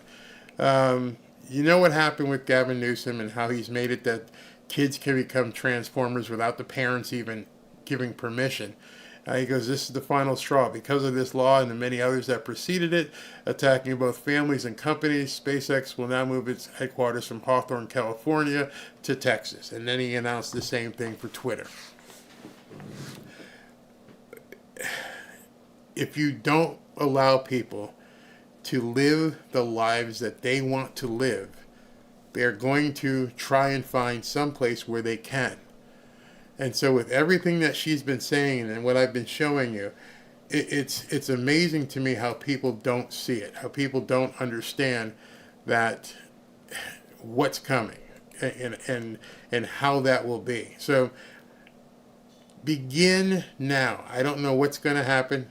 Somebody took a shot at Trump on July 13th, literally about 2 weeks ago. Can you imagine what would have happened if that guy was successful? What would have been the turmoil? Where would the country be today if that guy was successful? Where would our markets be? What would be happening if that guy was successful? That, to me, is extremely scary. And that's why I'm telling you, don't wait. Don't wait. Start being prepared now. Shield your assets. Because if you wait until October, November, and poop hits the fan, and they declare martial law, well, Barry, you're being, are you paranoid? No, I'm being a realist. If Trump's up by 10 or 12 points, and it looks like he's a shoo-in, do you know this thing, what they're talking about? Have you guys heard about the bird flu?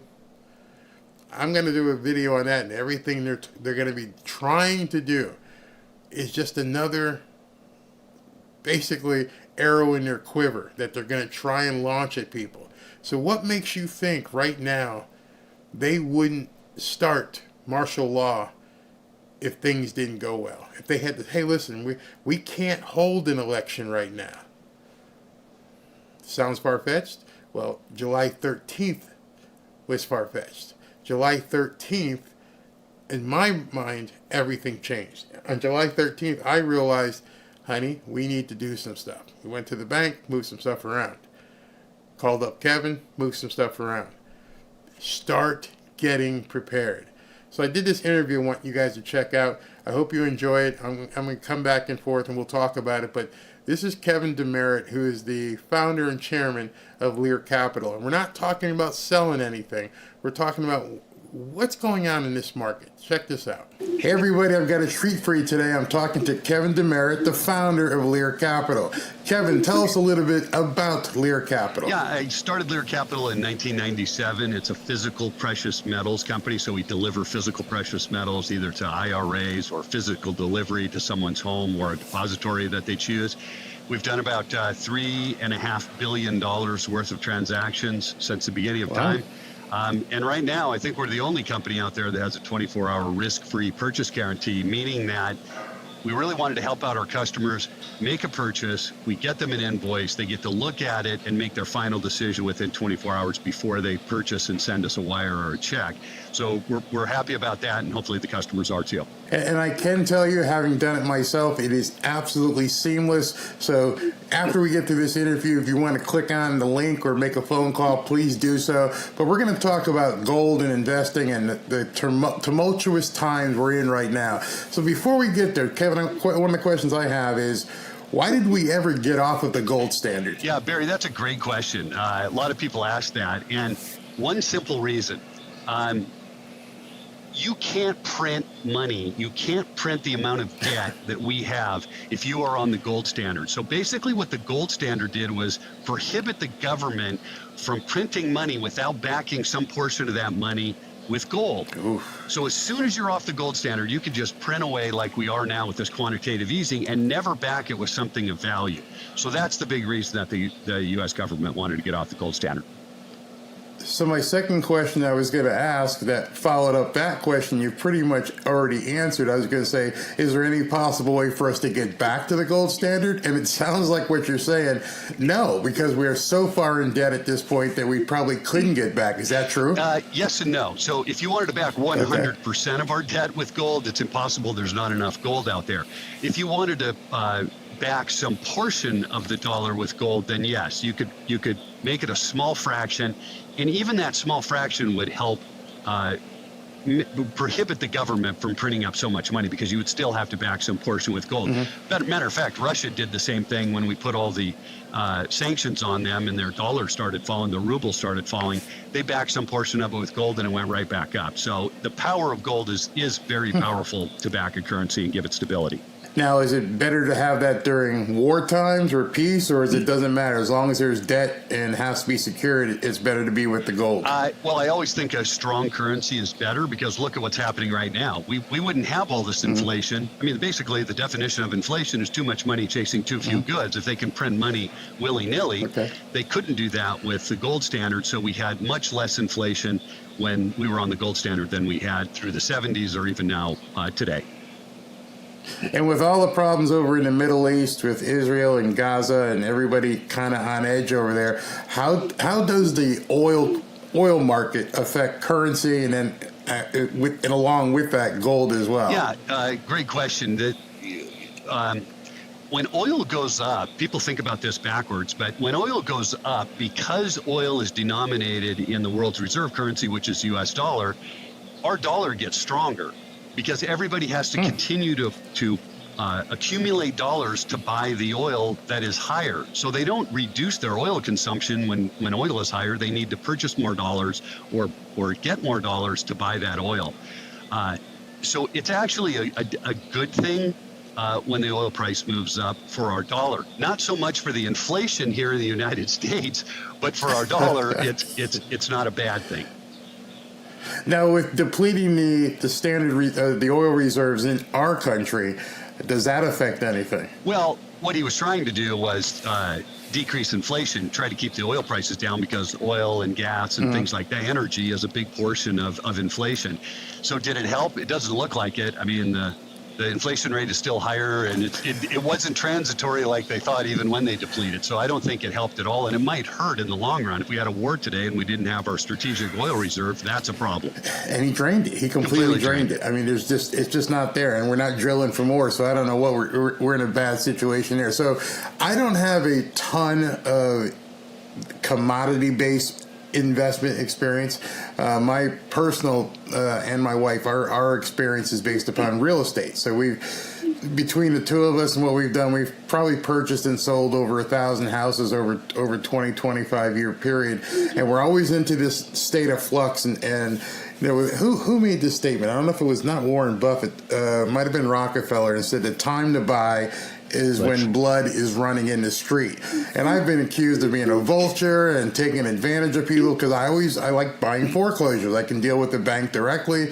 I can deal with an owner who's in distress, whether it's divorce, behind on their mortgage. So whether the market is up or down, it doesn't matter. A good investor can make money. Is that the same thing with gold? Yeah. It is. I mean, it's that way in every investment, right? You made a perfect example with real estate, and the same holds true with gold. So how do you value gold? The best way that I have found, and most of the large banks would agree with this, but most of the large investment banks, is debt in the United States. So there's a 92% correlation between the debt in the United States and the value of gold. 92%. Both of us would head to Vegas if we could play a table that had a 92% probability of winning. But that's what gold has. So that probability right now, or that correlation right now, I should say, is projecting gold at $3,200 an ounce. And we see Bank of America recently, just in the past week, and Goldman Sachs both come out and say, hey, look, the price of gold looks like it should be around $3,000 an ounce. Well, of course, when there's a 92% correlation, you're not going to be that far off from that prediction. Now it's just a matter of time. So when I look at it, the amount of debt that we've created gives us a pretty good indication where the price of gold should be, and we're around 30% undervalued today. So that's where we are as far as the price of gold is concerned. Undervalued? You know, the price of gold's around $2,350, and it needs to be $3,000 to get back to that correlation. So let's call it 27% or so to get back up. Is the market for gold as volatile as it is for some of the other commodities? Yeah, it can be volatile. Gold's a little less volatile than, let's say, silver. And usually it's a hedge against volatility. So less volatile, but yes, it has volatility just like other investments. So you don't want to purchase when the correlation says gold should be 3,000 and it's 3,600. You need to buy it on the other side of that equation. Now, you mentioned silver, which I think a lot of people don't really know the value of investing in silver. It's one of the things I've been looking in and talking to you guys. And, you know, my dad was always, he loved silver because he could get in. My father was a contractor. And so when he was a contractor, he always knew silver and copper were two of the things that he always knew, because he knew if it was air conditioning, piping, and what they were doing, you know, he's like, get in silver, get in the copper. And I'm like, I don't understand this stuff, because I worked for Prudential Beach a long time ago, and I'm like, it's gold or real estate or currencies. I don't know copper and silver. So what makes silver so appealing?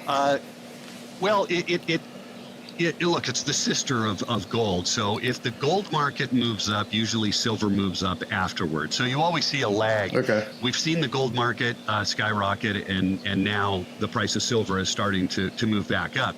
But when you look at the price of gold, the last time silver was $49 an ounce, the price of gold was just $2,000 an ounce. And here we have the price of gold at $23.50, and the price of silver is right around $30 an ounce. So it has some headroom to get back up to the $50 range, and I actually think that it will, especially if gold goes to 3,000. The other great reason to own silver right now, it's just completely undervalued from the standpoint of supply and demand. So starting about 2 years ago, we had a surplus of silver in the market, around 400 million ounces. Today, we're running a $220 million deficit, mostly because of the solar industry. You wouldn't have solar unless you have silver. And in the next couple of years, they're going to increase the efficiency of solar, and they need more silver to do that. So the silver portion of that solar panel should go up dramatically. So that's where we are right now. And I don't think you're going to get out of this deficit anytime soon with silver. So if you have more money chasing a fixed supply, basically, the price should move up, and that's where the silver market is. I want to take a few comments here, and I've been seeing like what some of you guys are saying, and saw this from Call Blitz.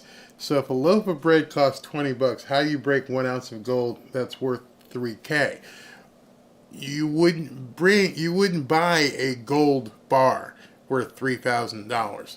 You would buy coins, and those coins or you can break those down into certain, levels, monetary levels, so you can use that for trading if you need to basically dip into your stash, for lack of better words, your holding.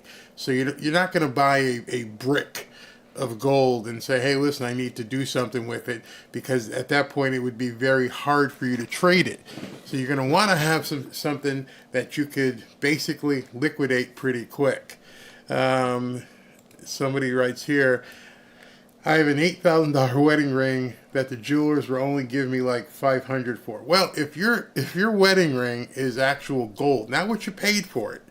See, that's where a lot of people get wrong. So if you bought an $8,000 wedding ring, but you didn't check to make sure it was actual gold, 14, 18, 24 karat gold, then maybe that's what the problem is. But if it is, let's assume it's gold, it's actually gold, and someone's only offering you $500, find somebody else, because that's insane, absolutely insane.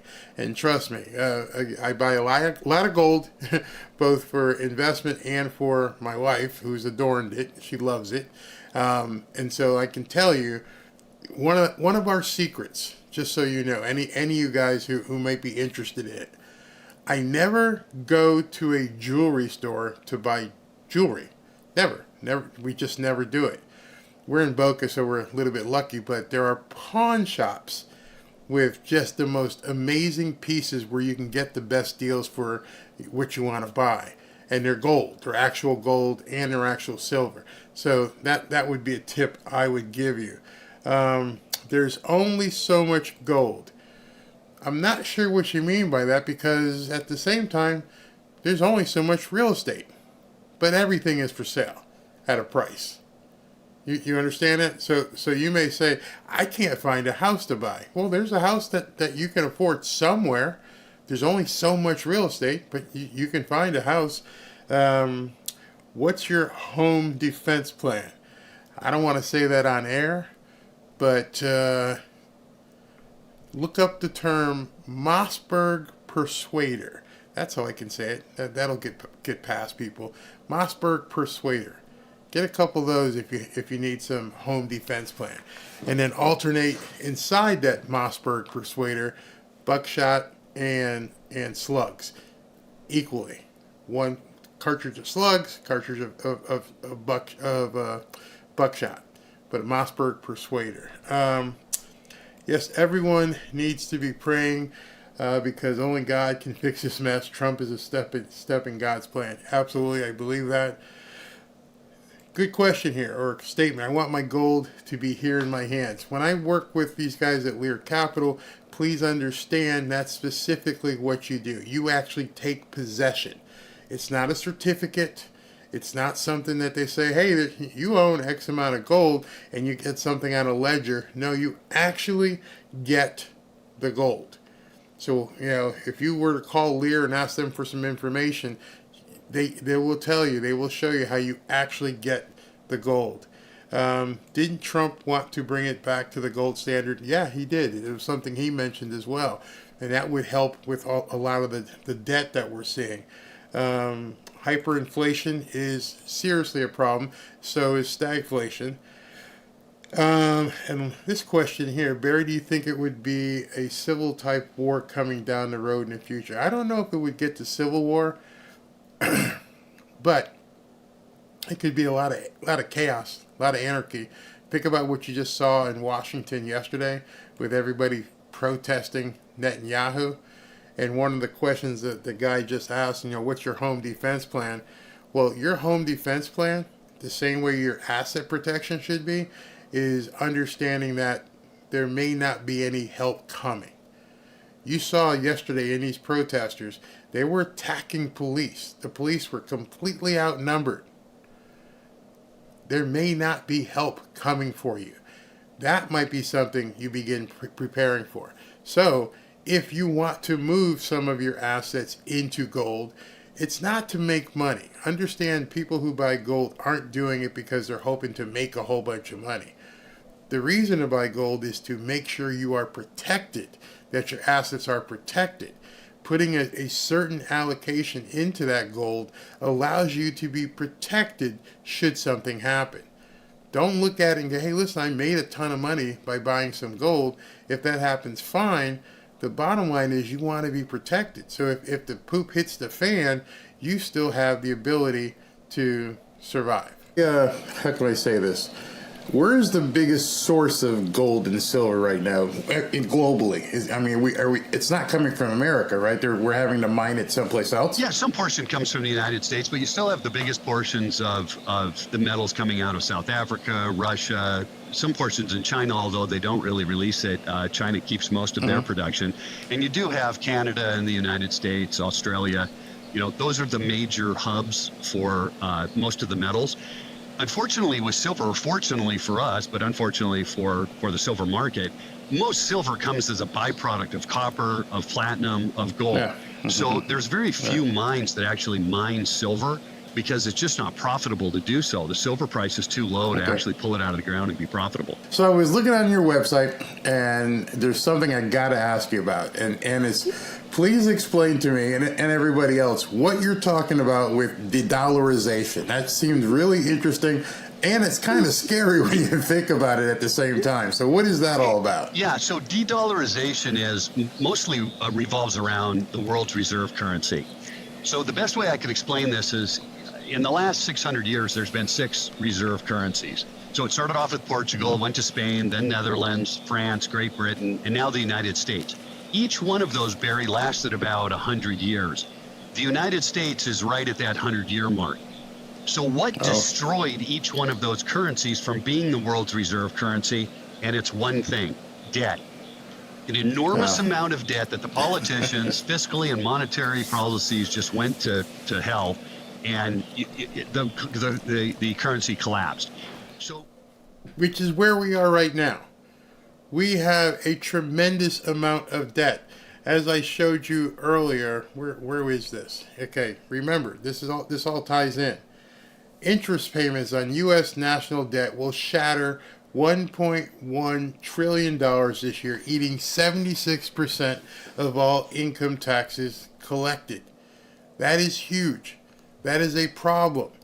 So if you're looking at what Kevin said in terms of how different currencies have collapsed, the United States is ripe for it. So if you're sitting on a stack of cash and you're thinking that it can't happen here, it most assuredly can happen here. And it most assuredly probably will if we don't do something about it. So what do you need to do? You need to put yourself in a position so that if this thing collapses, if this debt becomes so big, especially if Kamala Harris were to win, if they will collapse the currency. It's going to happen. There's no way you can sustain this. Who takes over? Well, right now, who everybody's nervous about is the BRICS currency. Most people have kind of heard about this BRICS currency, and it's Brazil, Russia, India, China, and South Africa. And they are backing, or say they're backing, some portion of that currency with gold. Well, when you have a currency with this much debt behind it, and then you have a currency with stability and gold behind it, that's where people are going to move. And Barry, I really look for tipping points. And the tipping point in this currency is if you just took those countries plus the few other countries that are involved with it, it's about 40% of the population of the world. Wow. That's starting to get near a tipping point where you say, okay, the US dollar may not be the world's reserve currency longer than 105, 107 years down the line. Why is that concerning is really probably what everybody's asking. And the best way I can explain this is think of Apple stock. If we took 50% of Apple stock and we said a mutual fund's going to hold that over the next 20, 30 years and it's not going to ever be available, and the other half of the stock is going to be available and you can trade it. One day you wake up at the end of that 20 years and the mutual fund says, hey, I don't want to hold Apple stock anymore. We're going to liquidate this other 50%. What's going to happen to the value of Apple stock? It's going to fall. I don't know how much, but it's definitely coming down. Think of that as the United States. Countries hold trillions of dollars worth of U.S. currency outside the United States because it is the world's reserve currency, and now they're starting to liquidate and look for another currency. What's going to happen to the value of the dollar when all trillions of those dollars come back to the United States? Again, the definition of inflation is too much money chasing too few goods. The value of the dollar comes down. That's what's been happening, and it could accelerate because we have China and Russia and all the other countries liquidating. Now, you mentioned something. Why are these other countries wanting to get away from the dollar? Is it political, or is there a reason they see we're holding too much debt? Is that specifically the reason? Debt is the big reason. The United States dollar since 2000 has lost 24% of its purchasing power. So you're a country out there and you're holding trillions of dollars. I mean, China was holding 1.2. Whoa. Hope you got that. We have lost 24% of our purchasing power in the last couple of years. That dollar that you have in your pocket, in your wallet, in your purse, has lost 24% of its purchasing power because of the extreme debt we have in this country. And it's not going to get any better. Jane had a question or had a statement here. She goes, that's a fact. Most of us cannot afford to buy gold. Yes, you can. You absolutely can. That is a misnomer because you're not purchasing anything. You're reallocating. If you have $100, if you have $300, you can buy gold. It's just moving. You understand, if you buy a bag of chips, you're going to eat those chips and the money you spent on those chips is gone. There's nothing there. You buy a hamburger at McDonald's and it costs you $5. Well, I think it's $5, and you eat it, it's gone. There's nothing there. You buy gold, you still have that actual gold coin.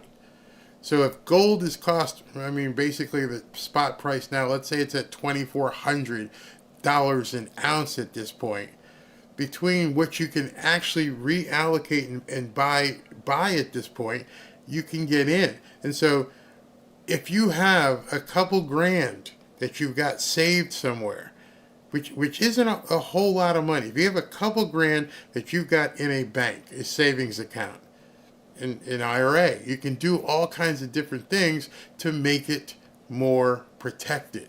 That's what I'm trying to say. I want to invest in gold right now, but I am poor. I understand that. But at least what you could do is begin educating yourself, because you're not going to be in the same position you are today tomorrow. Things may be changing. Everything changes. And all I'm trying to do with this show is basically give you the education, give you the opportunity to get the information. You can't eat gold. No, I'm not going to put gold in my mouth, but I know right now, if poop hit the fan, if things went crazy, the most marketable thing you're going to have is gold. If you have gold, you can take it someplace and somebody will buy that from you with actual cash, or they may barter it with you based upon the value you're trying to get. I know it because there's been times in my life where I've needed money. And I either had a watch or something, and I walked into a pawn store and said, hey, what could you, I don't want to sell it, what would you give me towards this? And I walk out with cash. Then you go back in when you get back on your feet and you pay it off, and you still have that asset. So yeah, you can eat with it. It's not something that you're going to actually bite onto. But when you just said buy some chickens and some land, yeah, I'm a real estate investor, I understand that. But if something happened, I can't sell that land quickly. There is no way I could say, listen, I got a house over here, I need to sell it today because I need to get groceries. I can't do it. It would never move that fast. It's illiquid. It's not going to be something that I could change over and cash out with. Gold, you can absolutely cash out right away. I mean, like instantly. Let's continue. $1 trillion, and the purchasing power of that dollar falls 24%. Who wants to hold it? So they've decreased that down to 800 billion. They liquidated about 52 billion in the first quarter of this year, and I would suspect they're going to continue to liquidate even more. So the more debt, think about debt. You're holding a dollar.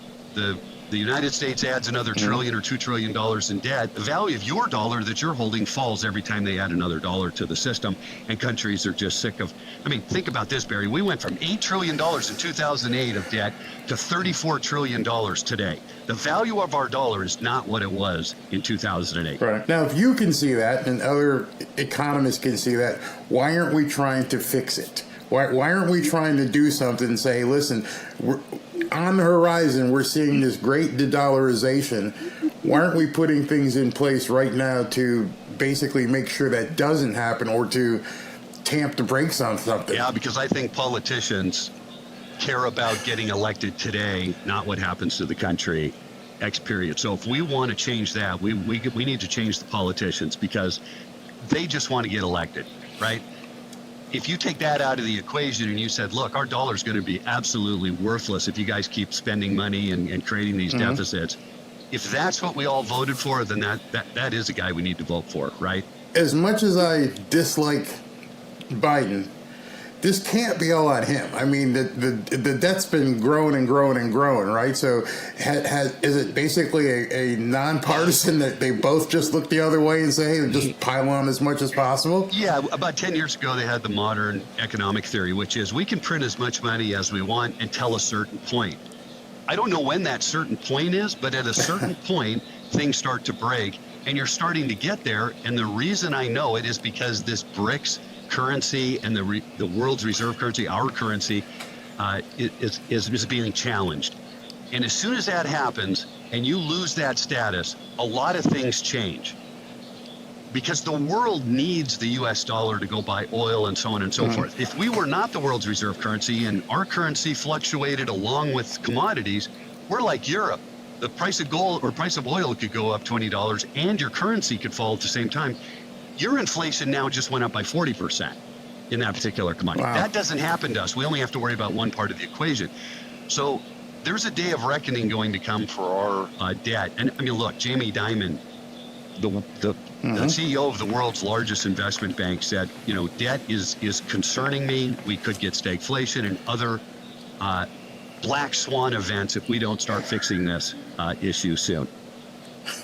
You know, it's scary because as you're talking here, I can almost see people looking and go, are we in a doomsday-like situation? Are we going to be able to get out of it? And at this point, maybe who knows which way the country is, but it's almost as if people that personally need to begin doing their own hedge. So what would you recommend? Like, how much should somebody keep in commodities, gold and silver versus cash versus other of their investments? Yeah, so great question. You know, you brought up real estate. That's another great inflation hedge, right? So what I think of as an alternative physical type investments like real estate, you know, precious metals, things like that. Those are going to be your hedges.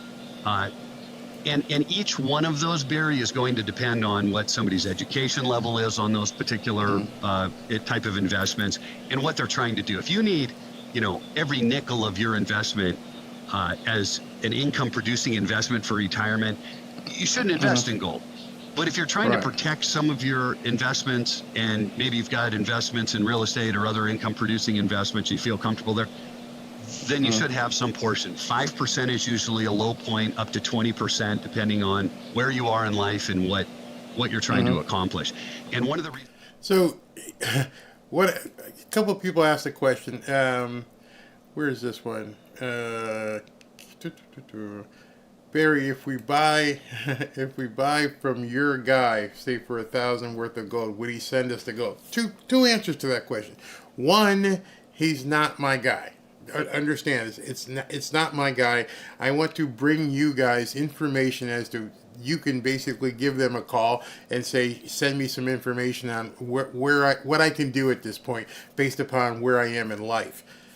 The reason why I'm going to be doing a lot of different interviews like this is because I'm concerned where things are headed.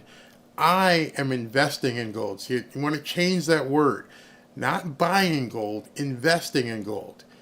Big difference, because like I said earlier with the bag of chips, if you buy a bag of chips, if you buy a t-shirt, that money is gone. Hey, here's $20 for the t-shirt, give me the t-shirt, and that's all it is. When you invest in gold, if you buy gold, if you buy, you know, actual coins or bars, depending on where you are financially, you just basically converted one currency into another. It's still there. You didn't lose it. That's a big distinction. So if you say, listen, I want to take $500 in greenbacks and turn it into $500 in coins, you're just moving the money. You're basically becoming transactional at that point and moving it from one type of currency into something else that's going to be more protective. The second part of this is that when he sends you the gold, exactly, that's very important for you to know. It is actual gold. It's not a certificate. It's actual gold. You can hold it in your hands, and you can literally take it anywhere if you wanted to liquidate it. So that's a big distinction. You know, it's. I had to learn that myself. I had to, and I've taken the time to actually dig in and learn all about this and how it works. Somebody says, you know, Navajo says, we returned back to hunting, fishing, and planting here on our reservation. But you guys have better rules than we do, because there are certain areas in this country where they're not going to allow people to do that anymore. So I may have to come visit you if I need some meat, because who knows what they're going to make us do in the next couple of months or whatever. So let's continue. Since we try to educate everybody first, is for that exact reason. Think about your situation, understand the market so you can make an intelligent, informed decision on if you should have some gold and how much you would feel comfortable with. If shit hit the fan and people got in trouble and things started happening, there was a war that broke out or something happened in this country, like another thing that happened 2 years ago. I can't say the word, Kevin. You may not know that when I do video, I can't say the big C word, you know. But if we got to that kind of situation and you got your money tied up in gold, how liquid is it, and how can you access it? And are there, you know, I know when I would buy a house, I always had a basically a box of buyers I know I could go to. I may take a hit if the thing doesn't sell correctly, but I knew there's a bunch of people who are going to pick up this property and they're going to rent it out and do whatever they need to, but I could get out of it. How do you get out of the gold market if you know, things go to hell? Yeah, great question. Gold is the most liquid investment in the entire world. You could take an ounce of gold to China, to any other country, and you're going to get the exact same price with it. It's denominated in U.S. currency, and you're going to get that price anywhere you go. You could walk into a pawn shop. You could walk into a bank or a brokerage house. They're going to give you the value of whatever that metal is worth on that day. See, I think a lot of people don't understand that. They think that gold is for rich people, and only rich people can basically hedge and protect their assets. And that's not true. Gold is a universal currency. It is available everywhere. I mean, you could probably go to some really weird countries and say, hey, I've got this gold. Can I move it and get some, you know, currency for it so I could actually buy some stuff? Or I can possibly buy that stuff with this gold coin. Don't get into the misnomer that you have to be a rich person to get into this, because that's bad thinking. You're looking to protect the money you already have in case things go south. Okay, so let's say between now and November, you put $1,000, $2,000, $3,000 in gold, just in case things get squirrely. And then, you know, Trump gets elected and everything's fine. Next day, boom, sell it. You're done. You get all that money right back, and whatever the spot price is for that at that time. Kevin was talking, you know, some people are projecting that gold could go to $3,000 an ounce. I mean, if it went to that kind of spot price where it's $3,000 an ounce, I would be happy. I'd be very happy. But if it stayed at about the same, which gold really doesn't get too far devalued, that would be perfect, because then, like I said, November or January when he gets inaugurated, you're feeling comfortable. Like, you know what? I feel good. I'm going to basically liquidate some of the gold I picked up. That's what I'm saying. Now, if you purchase from us and you don't want to go that route, then it's easy. You give us a phone call. We lock in the price on the day that you call, even though you're holding the metal. You keep the box that we send it to you in. You replace it back in that box. We send you out a Federal Express label through email. Just place that on the box. That covers the shipping and the insurance, and it's shipped back to us within 1 to 2 business days, depending on if it's silver or gold. Weight makes a difference on shipping, so we try to figure that out for you.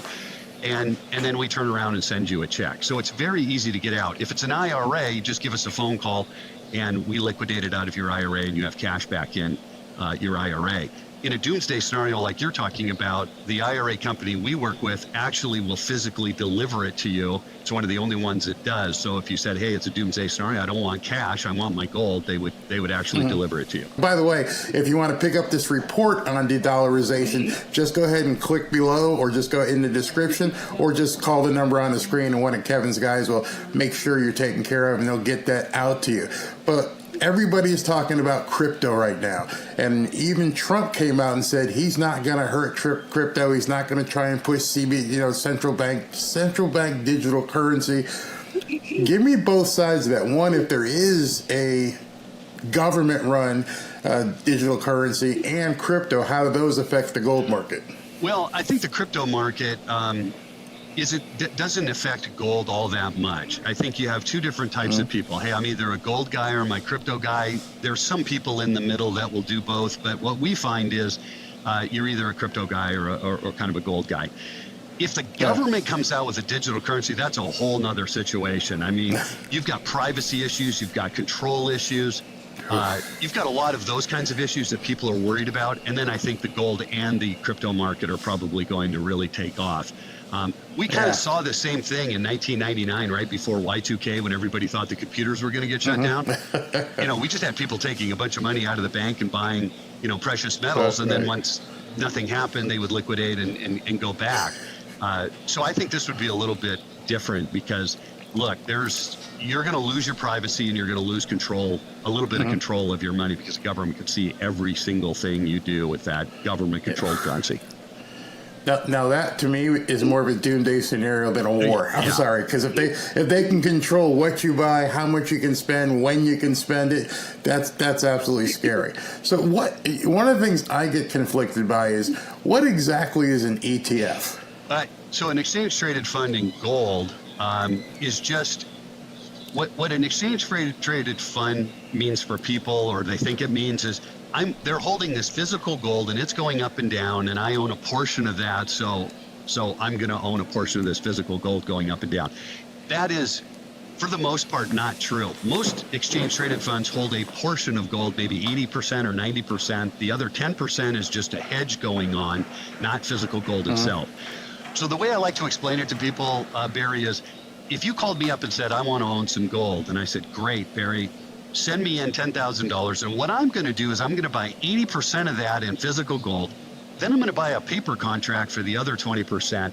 And on the 80% in physical gold, I'm going to send that over to HSBC Bank in England, which is where most of this exchange traded fund gold is held. You'd probably look at me and say, wait a minute, I want physical gold. I don't want my gold held over in England, and I don't want 20% of it in paper. I want physical gold in my hand that I know is there. That's the biggest difference. There are applications for the exchange traded fund that most people say, hey, look, I just want to deal with my broker and I trust them. And so the fluctuation, I'm just going to buy, sell all the time. That's really not physical metals. Most people buy the physical metal, hold it for a period of time. They're not there to day trade, things like that. So. All right. So there's a comment here. I wanted to stop for a second, because how do you know if the gold they send is actually real without a tester? Great question. So whoever you may decide to buy gold from, or any precious metal, you want to make sure that you do your due diligence and make sure they are really who they say they are. You want to make sure that they've been around a while, that they have billions in assets, or transactional assets basically, that they've done a lot of transactions, and that they send you the actual gold. I would not buy or invest in gold if I did not know where it was coming from and who I was dealing with. These guys, if you call them up, I'm sure they will give you whatever credentials you need to know to make you feel comfortable. I have no doubt with that. And when you get your actual gold, you can take it to any pawn shop or anywhere you want, and they'll test it for you if you need it. If not, then you just send it back. There's no way that someone at this point from Lear is going to be looking to rip somebody off for a gold asset investment. It's just not going to happen. And you could call Kevin himself and ask him that question. let him talk to you. Let his guys talk to you, and that would basically help you with it. Let's see here. It will still bring in liquidity. Think of all the excuse me. Think of all the millions of people doing yard sales every week. Digital currency won't work there. Nope. Never buy or get taken for some fake gold. Nope. Don't do that. Don't even work with some Luigi guy off the street or something. Make sure you go with a company that has a history, that's 5-star rated, that has billions of dollars of transactions that they can show you. What else we got here? Gold value usually goes up, rarely down, and there's a reason for that, especially right now with all the volatility going on in the world. People with money look to protect their money. People who see what's going on and the amount of debt that's happening in this country right now, they're moving a lot of money into hard precious metals like gold and silver. Why? Because it's a hedge. If your dollar isn't going to be able to perform for you and it's dropping value because you can't buy anything with it, the gold is stability. The gold is a protection, a hedge. So that's what I'm trying to get across from you guys. So, a lot of these interviews that I'm going to be doing, yeah, they're going to be people who have companies, and they're going to be instructional. I feel there's value, even if you are not yet in a position to basically move assets into certain things. I'm in real estate. I buy and sell homes. Here's what's going to happen with me. As things begin to look tumultuous and volatile, there are going to be people who fall into foreclosure. There are going to be people who bought here and can no longer afford the house, and they're going to have to sell it to people like me at a much lesser price. And at that point, I can negotiate with the banks and see what I can do about their mortgage, which is called the short sale. But we're going to be entering into a time where you're going to see people losing their homes, getting their cars repossessed, not able to buy food, getting hungry, doing crazy things on the street. And reason I'm bringing this to you is whether or not you decide to move any of your funds into gold is still get protected. Like one gentleman said, what's your home security plan? And I mentioned a Mossberg Persuader or two and some other things. But at the same point, I'm trying to let you guys know what may be coming. Last week we did a prayer vigil. This week I'm talking about gold. Next week I may talk about real estate and what we need to do in order to make sure that your mortgage is okay, and what to do in case you need to get rid of your property. Or if somebody passes, how do you make sure you're getting the right value? It's all education. I'm sorry if it seems like Barry is doing things different, because there's people all over YouTube right now who can tell you about what happened in the news today. I do that as well, but I also want to educate you guys as to what's happening. If you're a trader, exchange-traded funds work pretty good compared to holding physical gold. But if you're a longer-term holder, then physical gold's going to be a better shot. That's a great explanation and definition, because I think a lot of people think, and I personally thought myself, that you got a certificate in the mail and said, oh, I own X number of ounces of gold, but I never had it. When you're dealing with Lear, you're getting the actual piece of gold, coin or whatever, correct? Yep. Wow. And what is it? Is it a coin? It depends on what you're looking at. I mean, we have kilo bars, 100-ounce gold bars, American Eagles from the U.S. government, maple leaves from the Canadian government. We probably have one of the largest inventories in the country. So whatever type of gold that you're interested in, and if you're interested in longer term, we can help out. And again, in the information we send out, tries to kind of lay out what are the pros and cons to the different types of gold, so people understand maybe what would fit in best for them. So what you're saying is, as well, is that if you wanted to make gold your IRA or 401k, you can convert that into a gold-backed or actual pieces of gold for your IRA? Correct. Yeah, you could take an IRA that you have today, and take any portion that you would like of that. So you don't have to take the whole thing. You could just take a portion, move it over to a gold IRA. We're authorized to do that, and we can set that up. There's no tax ramification. You're still in an IRA, and then you have physical gold in an IRA, and you can buy and sell it just like you would a stock. It's just a phone call to us to do the buying and selling. Wow. Yep. So it's funny because I just saw somebody ask that, and it says, this is from Beth. Beth says, I have a 401k. I'm under 59. How can you move some of your 401k to metals? Give Kevin a call and ask him. That's all you have to do is give him a call and ask him. His team will explain how you, depending on where you hold your IRA and how it's held right now, to make sure that you don't take any hit or anything against your moving early removals or anything like that.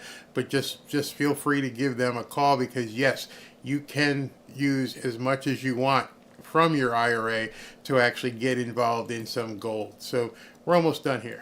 That's incredible. And when in real estate, I've got guys who use their IRAs and their 401ks to actually fund mortgages.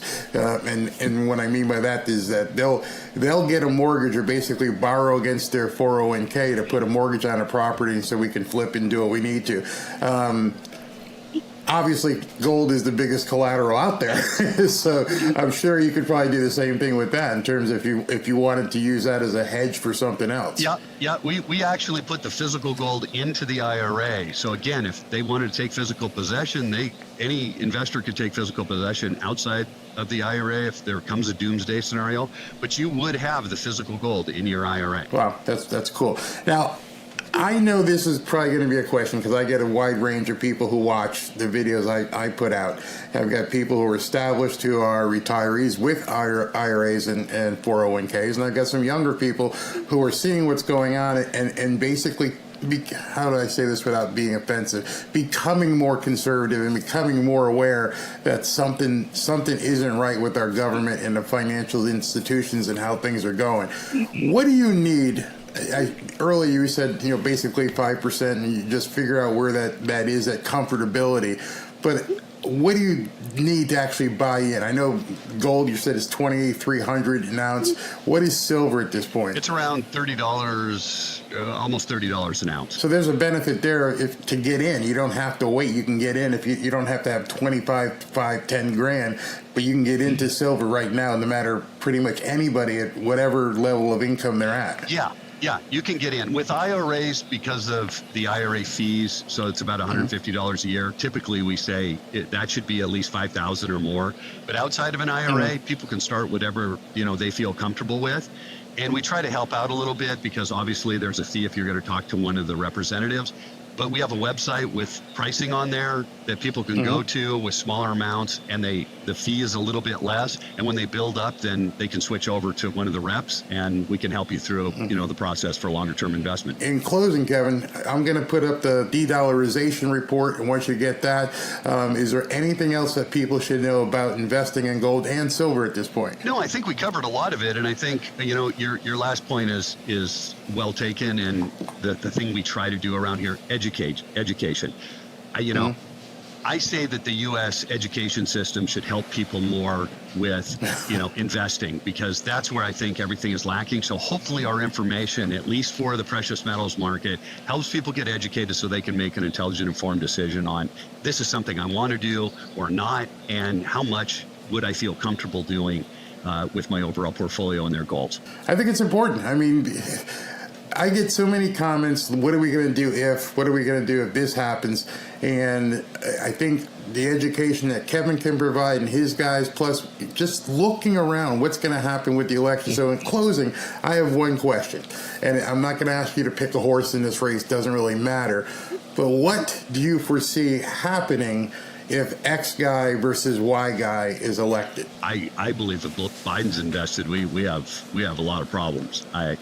It's spending is completely out of control. No fiscal or monetary policies make any sense to me at all. Trump gets in there, and you got a business guy, you've got a guy that understands a lot of things. And I think he could stamp out inflation much better than Biden, because he's just a political puppet, in my opinion. And at least Trump gets in there and says, hey, look, we got to do the right thing for the country because he loves the country. Right. And that's our best shot for a stronger dollar, less inflation, and more fiscal and monetary reforms that are needed. How long do you think it would take to get the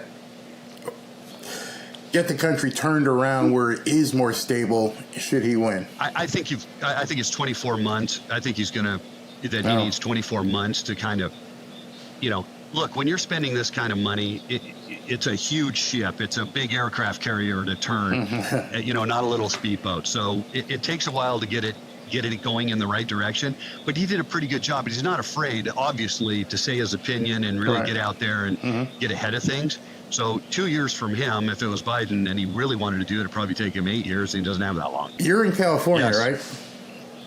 I'm here in Boca, right north of Miami, and I got missiles. I got submarines in my backyard firing off test missiles. I mean, I never thought I would live and see the day where I would just be able to look up and see test missiles flying up, from a Russian submarine right in our backyard. If people aren't taking this stuff seriously, if you're not looking to do something with your money, whether it's this much or a lot, do something with it. Call Kevin, call the guys at Lear Capital, make something happen, because you never know.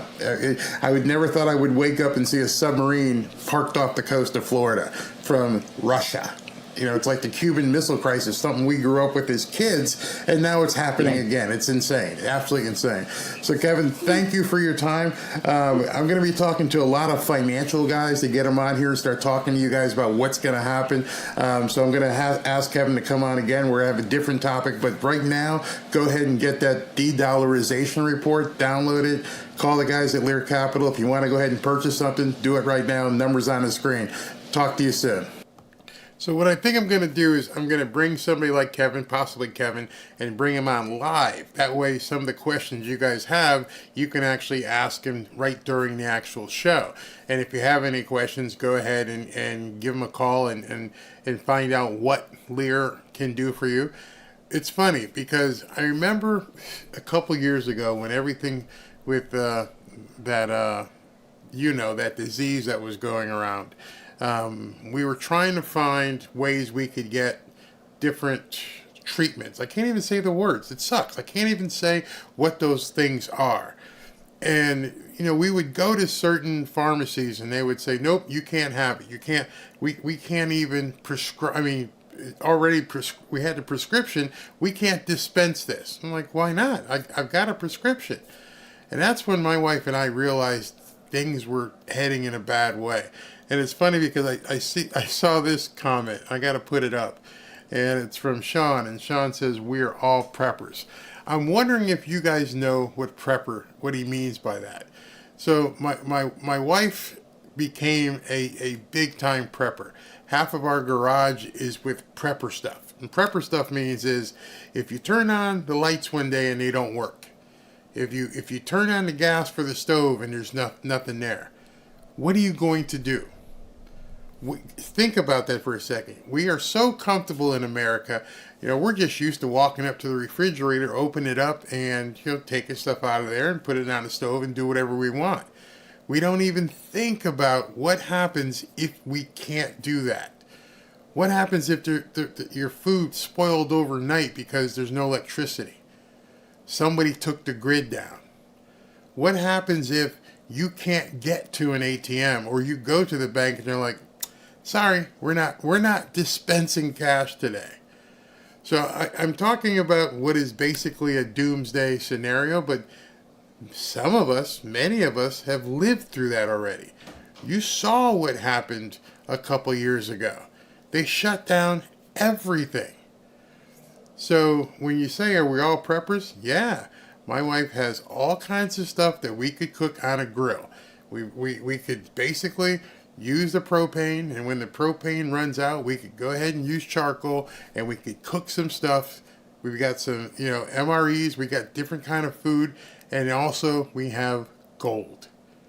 So I wasn't doing this to try and get or convince you to basically invest gold with Kevin or anybody else. If you are in a position, I would recommend it. What I'm telling you is don't wait. Get ready. Who knows what the heck is going to happen in the next 5 or 6 months? And I'll keep going back to it. We were this far away. Because that man turned his head, we were this far away from complete chaos erupting. I don't know what would have happened. There's no way I can project what people would have done if that man's head had exploded on live television. We were all sitting here watching that video, and I'm like, oh my God, are we really at that point right now? With Kamala Harris talking about redistribution and what she wants to do, and nobody confronting her over that, I would almost think you are foolish if you're not doing what Sean says right here. And I mean prepper, being a prepper on all levels. Financially, food, home safety. Well, Barry, you're being a doomsday scenarioist. Nope, I'm not. I'm telling you right now, with all these newcomers that have come aboard this country, if food is not plentiful for any period of time, what do you think is going to happen? Just put yourself in that mindset. If poop hits the fan and people can't eat, what are they going to do? What would you do? And if you're not forecasting that, seeing what we've been seeing lately, here's something that should scare you. We had, in the span of basically 2 weeks, a mindset where we could have lost not one, but 2 presidents. Because nobody knew what happened to Dementia Joe.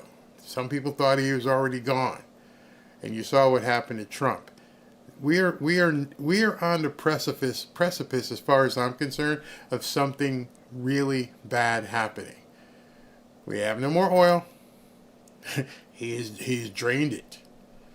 Our debt is through the ceiling. They've spent their way to here. There's no way to come out of this if Kamala gets her way. So you can wait, but that's going to be up to you. Barry, I just posted my comment saying Trump could be on a private island before the first shot on January 13th. Yeah, July 13th. Jane, you're right. I shudder to think. And, the Lord is my shepherd. I shall not want. That is exactly why I did the prayer thing last week. Yep, been a prepper since 1980. Same with America First. Yep. Being a prepper is being very intelligent right now. Be a prepper. Gold can be bartered, absolutely. If she would have said these things in 1950, she would be locked up in solitary confinement eating bread and water. Yeah, absolutely. Completely. Doomsday prepping. And you know what? It doesn't even have to be doomsday. I'm here in South Florida. And those of you guys know right now, you may tune on one day and, hey, where's Barry been? Well, we may have had a hurricane come through here. And we have no power for 4 or 5 days. You got to break out some prepper stuff. It's funny down here. When we get hurricanes, most of the houses at this point are okay, unless there's a tornado. But the power just goes, done, gone. You got no power. And all of a sudden you can't even raise, get your car out the garage. You got to go get gas. You got to fill up. You got to make sure you have some cash handy but there's no stores open. You can't buy anything. Imagine that, having cash and you can't buy anything. Everything's closed. Lecture's down. They can't cash you out. There's nothing available. And there was, I think it was Wilma, when stuff went down for like six days. And people are like, it turned into like Mad Max. They had to have cops out on our in front of our street, and they weren't letting people down the road unless you could prove on your license that you belonged in that neighborhood, because they had to help guard people who were desperate. So we're not too far from being desperate. Yeah, prepping is protecting, absolutely. Key Largo. Great movie. Power goes out. So tonight's show was about capitalism, and it was about understanding that these people, this woman Kamala, wants to do some crazy stuff. And if you haven't known anybody from Cuba or any third world country where a dictator has come in and there were wealthy people who thought they were living a good life, a doctor, a lawyer, an architect, business owners, and like that, it was all gone. Get some gold, start prepping. Don't want to be bringing people down, but you saw in the earlier part of the show what this woman is saying. Let your friends know. Be careful. The debt is off the chart. Let me just show you that one more time so you can see that. Interest payments on U.S. national debt will shatter $1.1 trillion this year, eating 76% of all income taxes collected. That's all I got to show you. I mean, that's let me just put that back up there again. 76% of all income taxes collected by the federal government will be used to do nothing but pay debt. Do something. Don't just let this stuff go by the wayside. And those of you who stuck around for 2.5 hours, almost 3 hours, thank you very much. But I think every Thursday I'm going to do something a little bit different. And I'm going to bring that stuff to you. But take care of yourselves. Not going to have a show tomorrow night, taking the wife out for our 31st anniversary. Going to go have dinner. 31 years. That's a long time. And then, but I will have a video tomorrow about Kamala doing some stupid stuff with this board.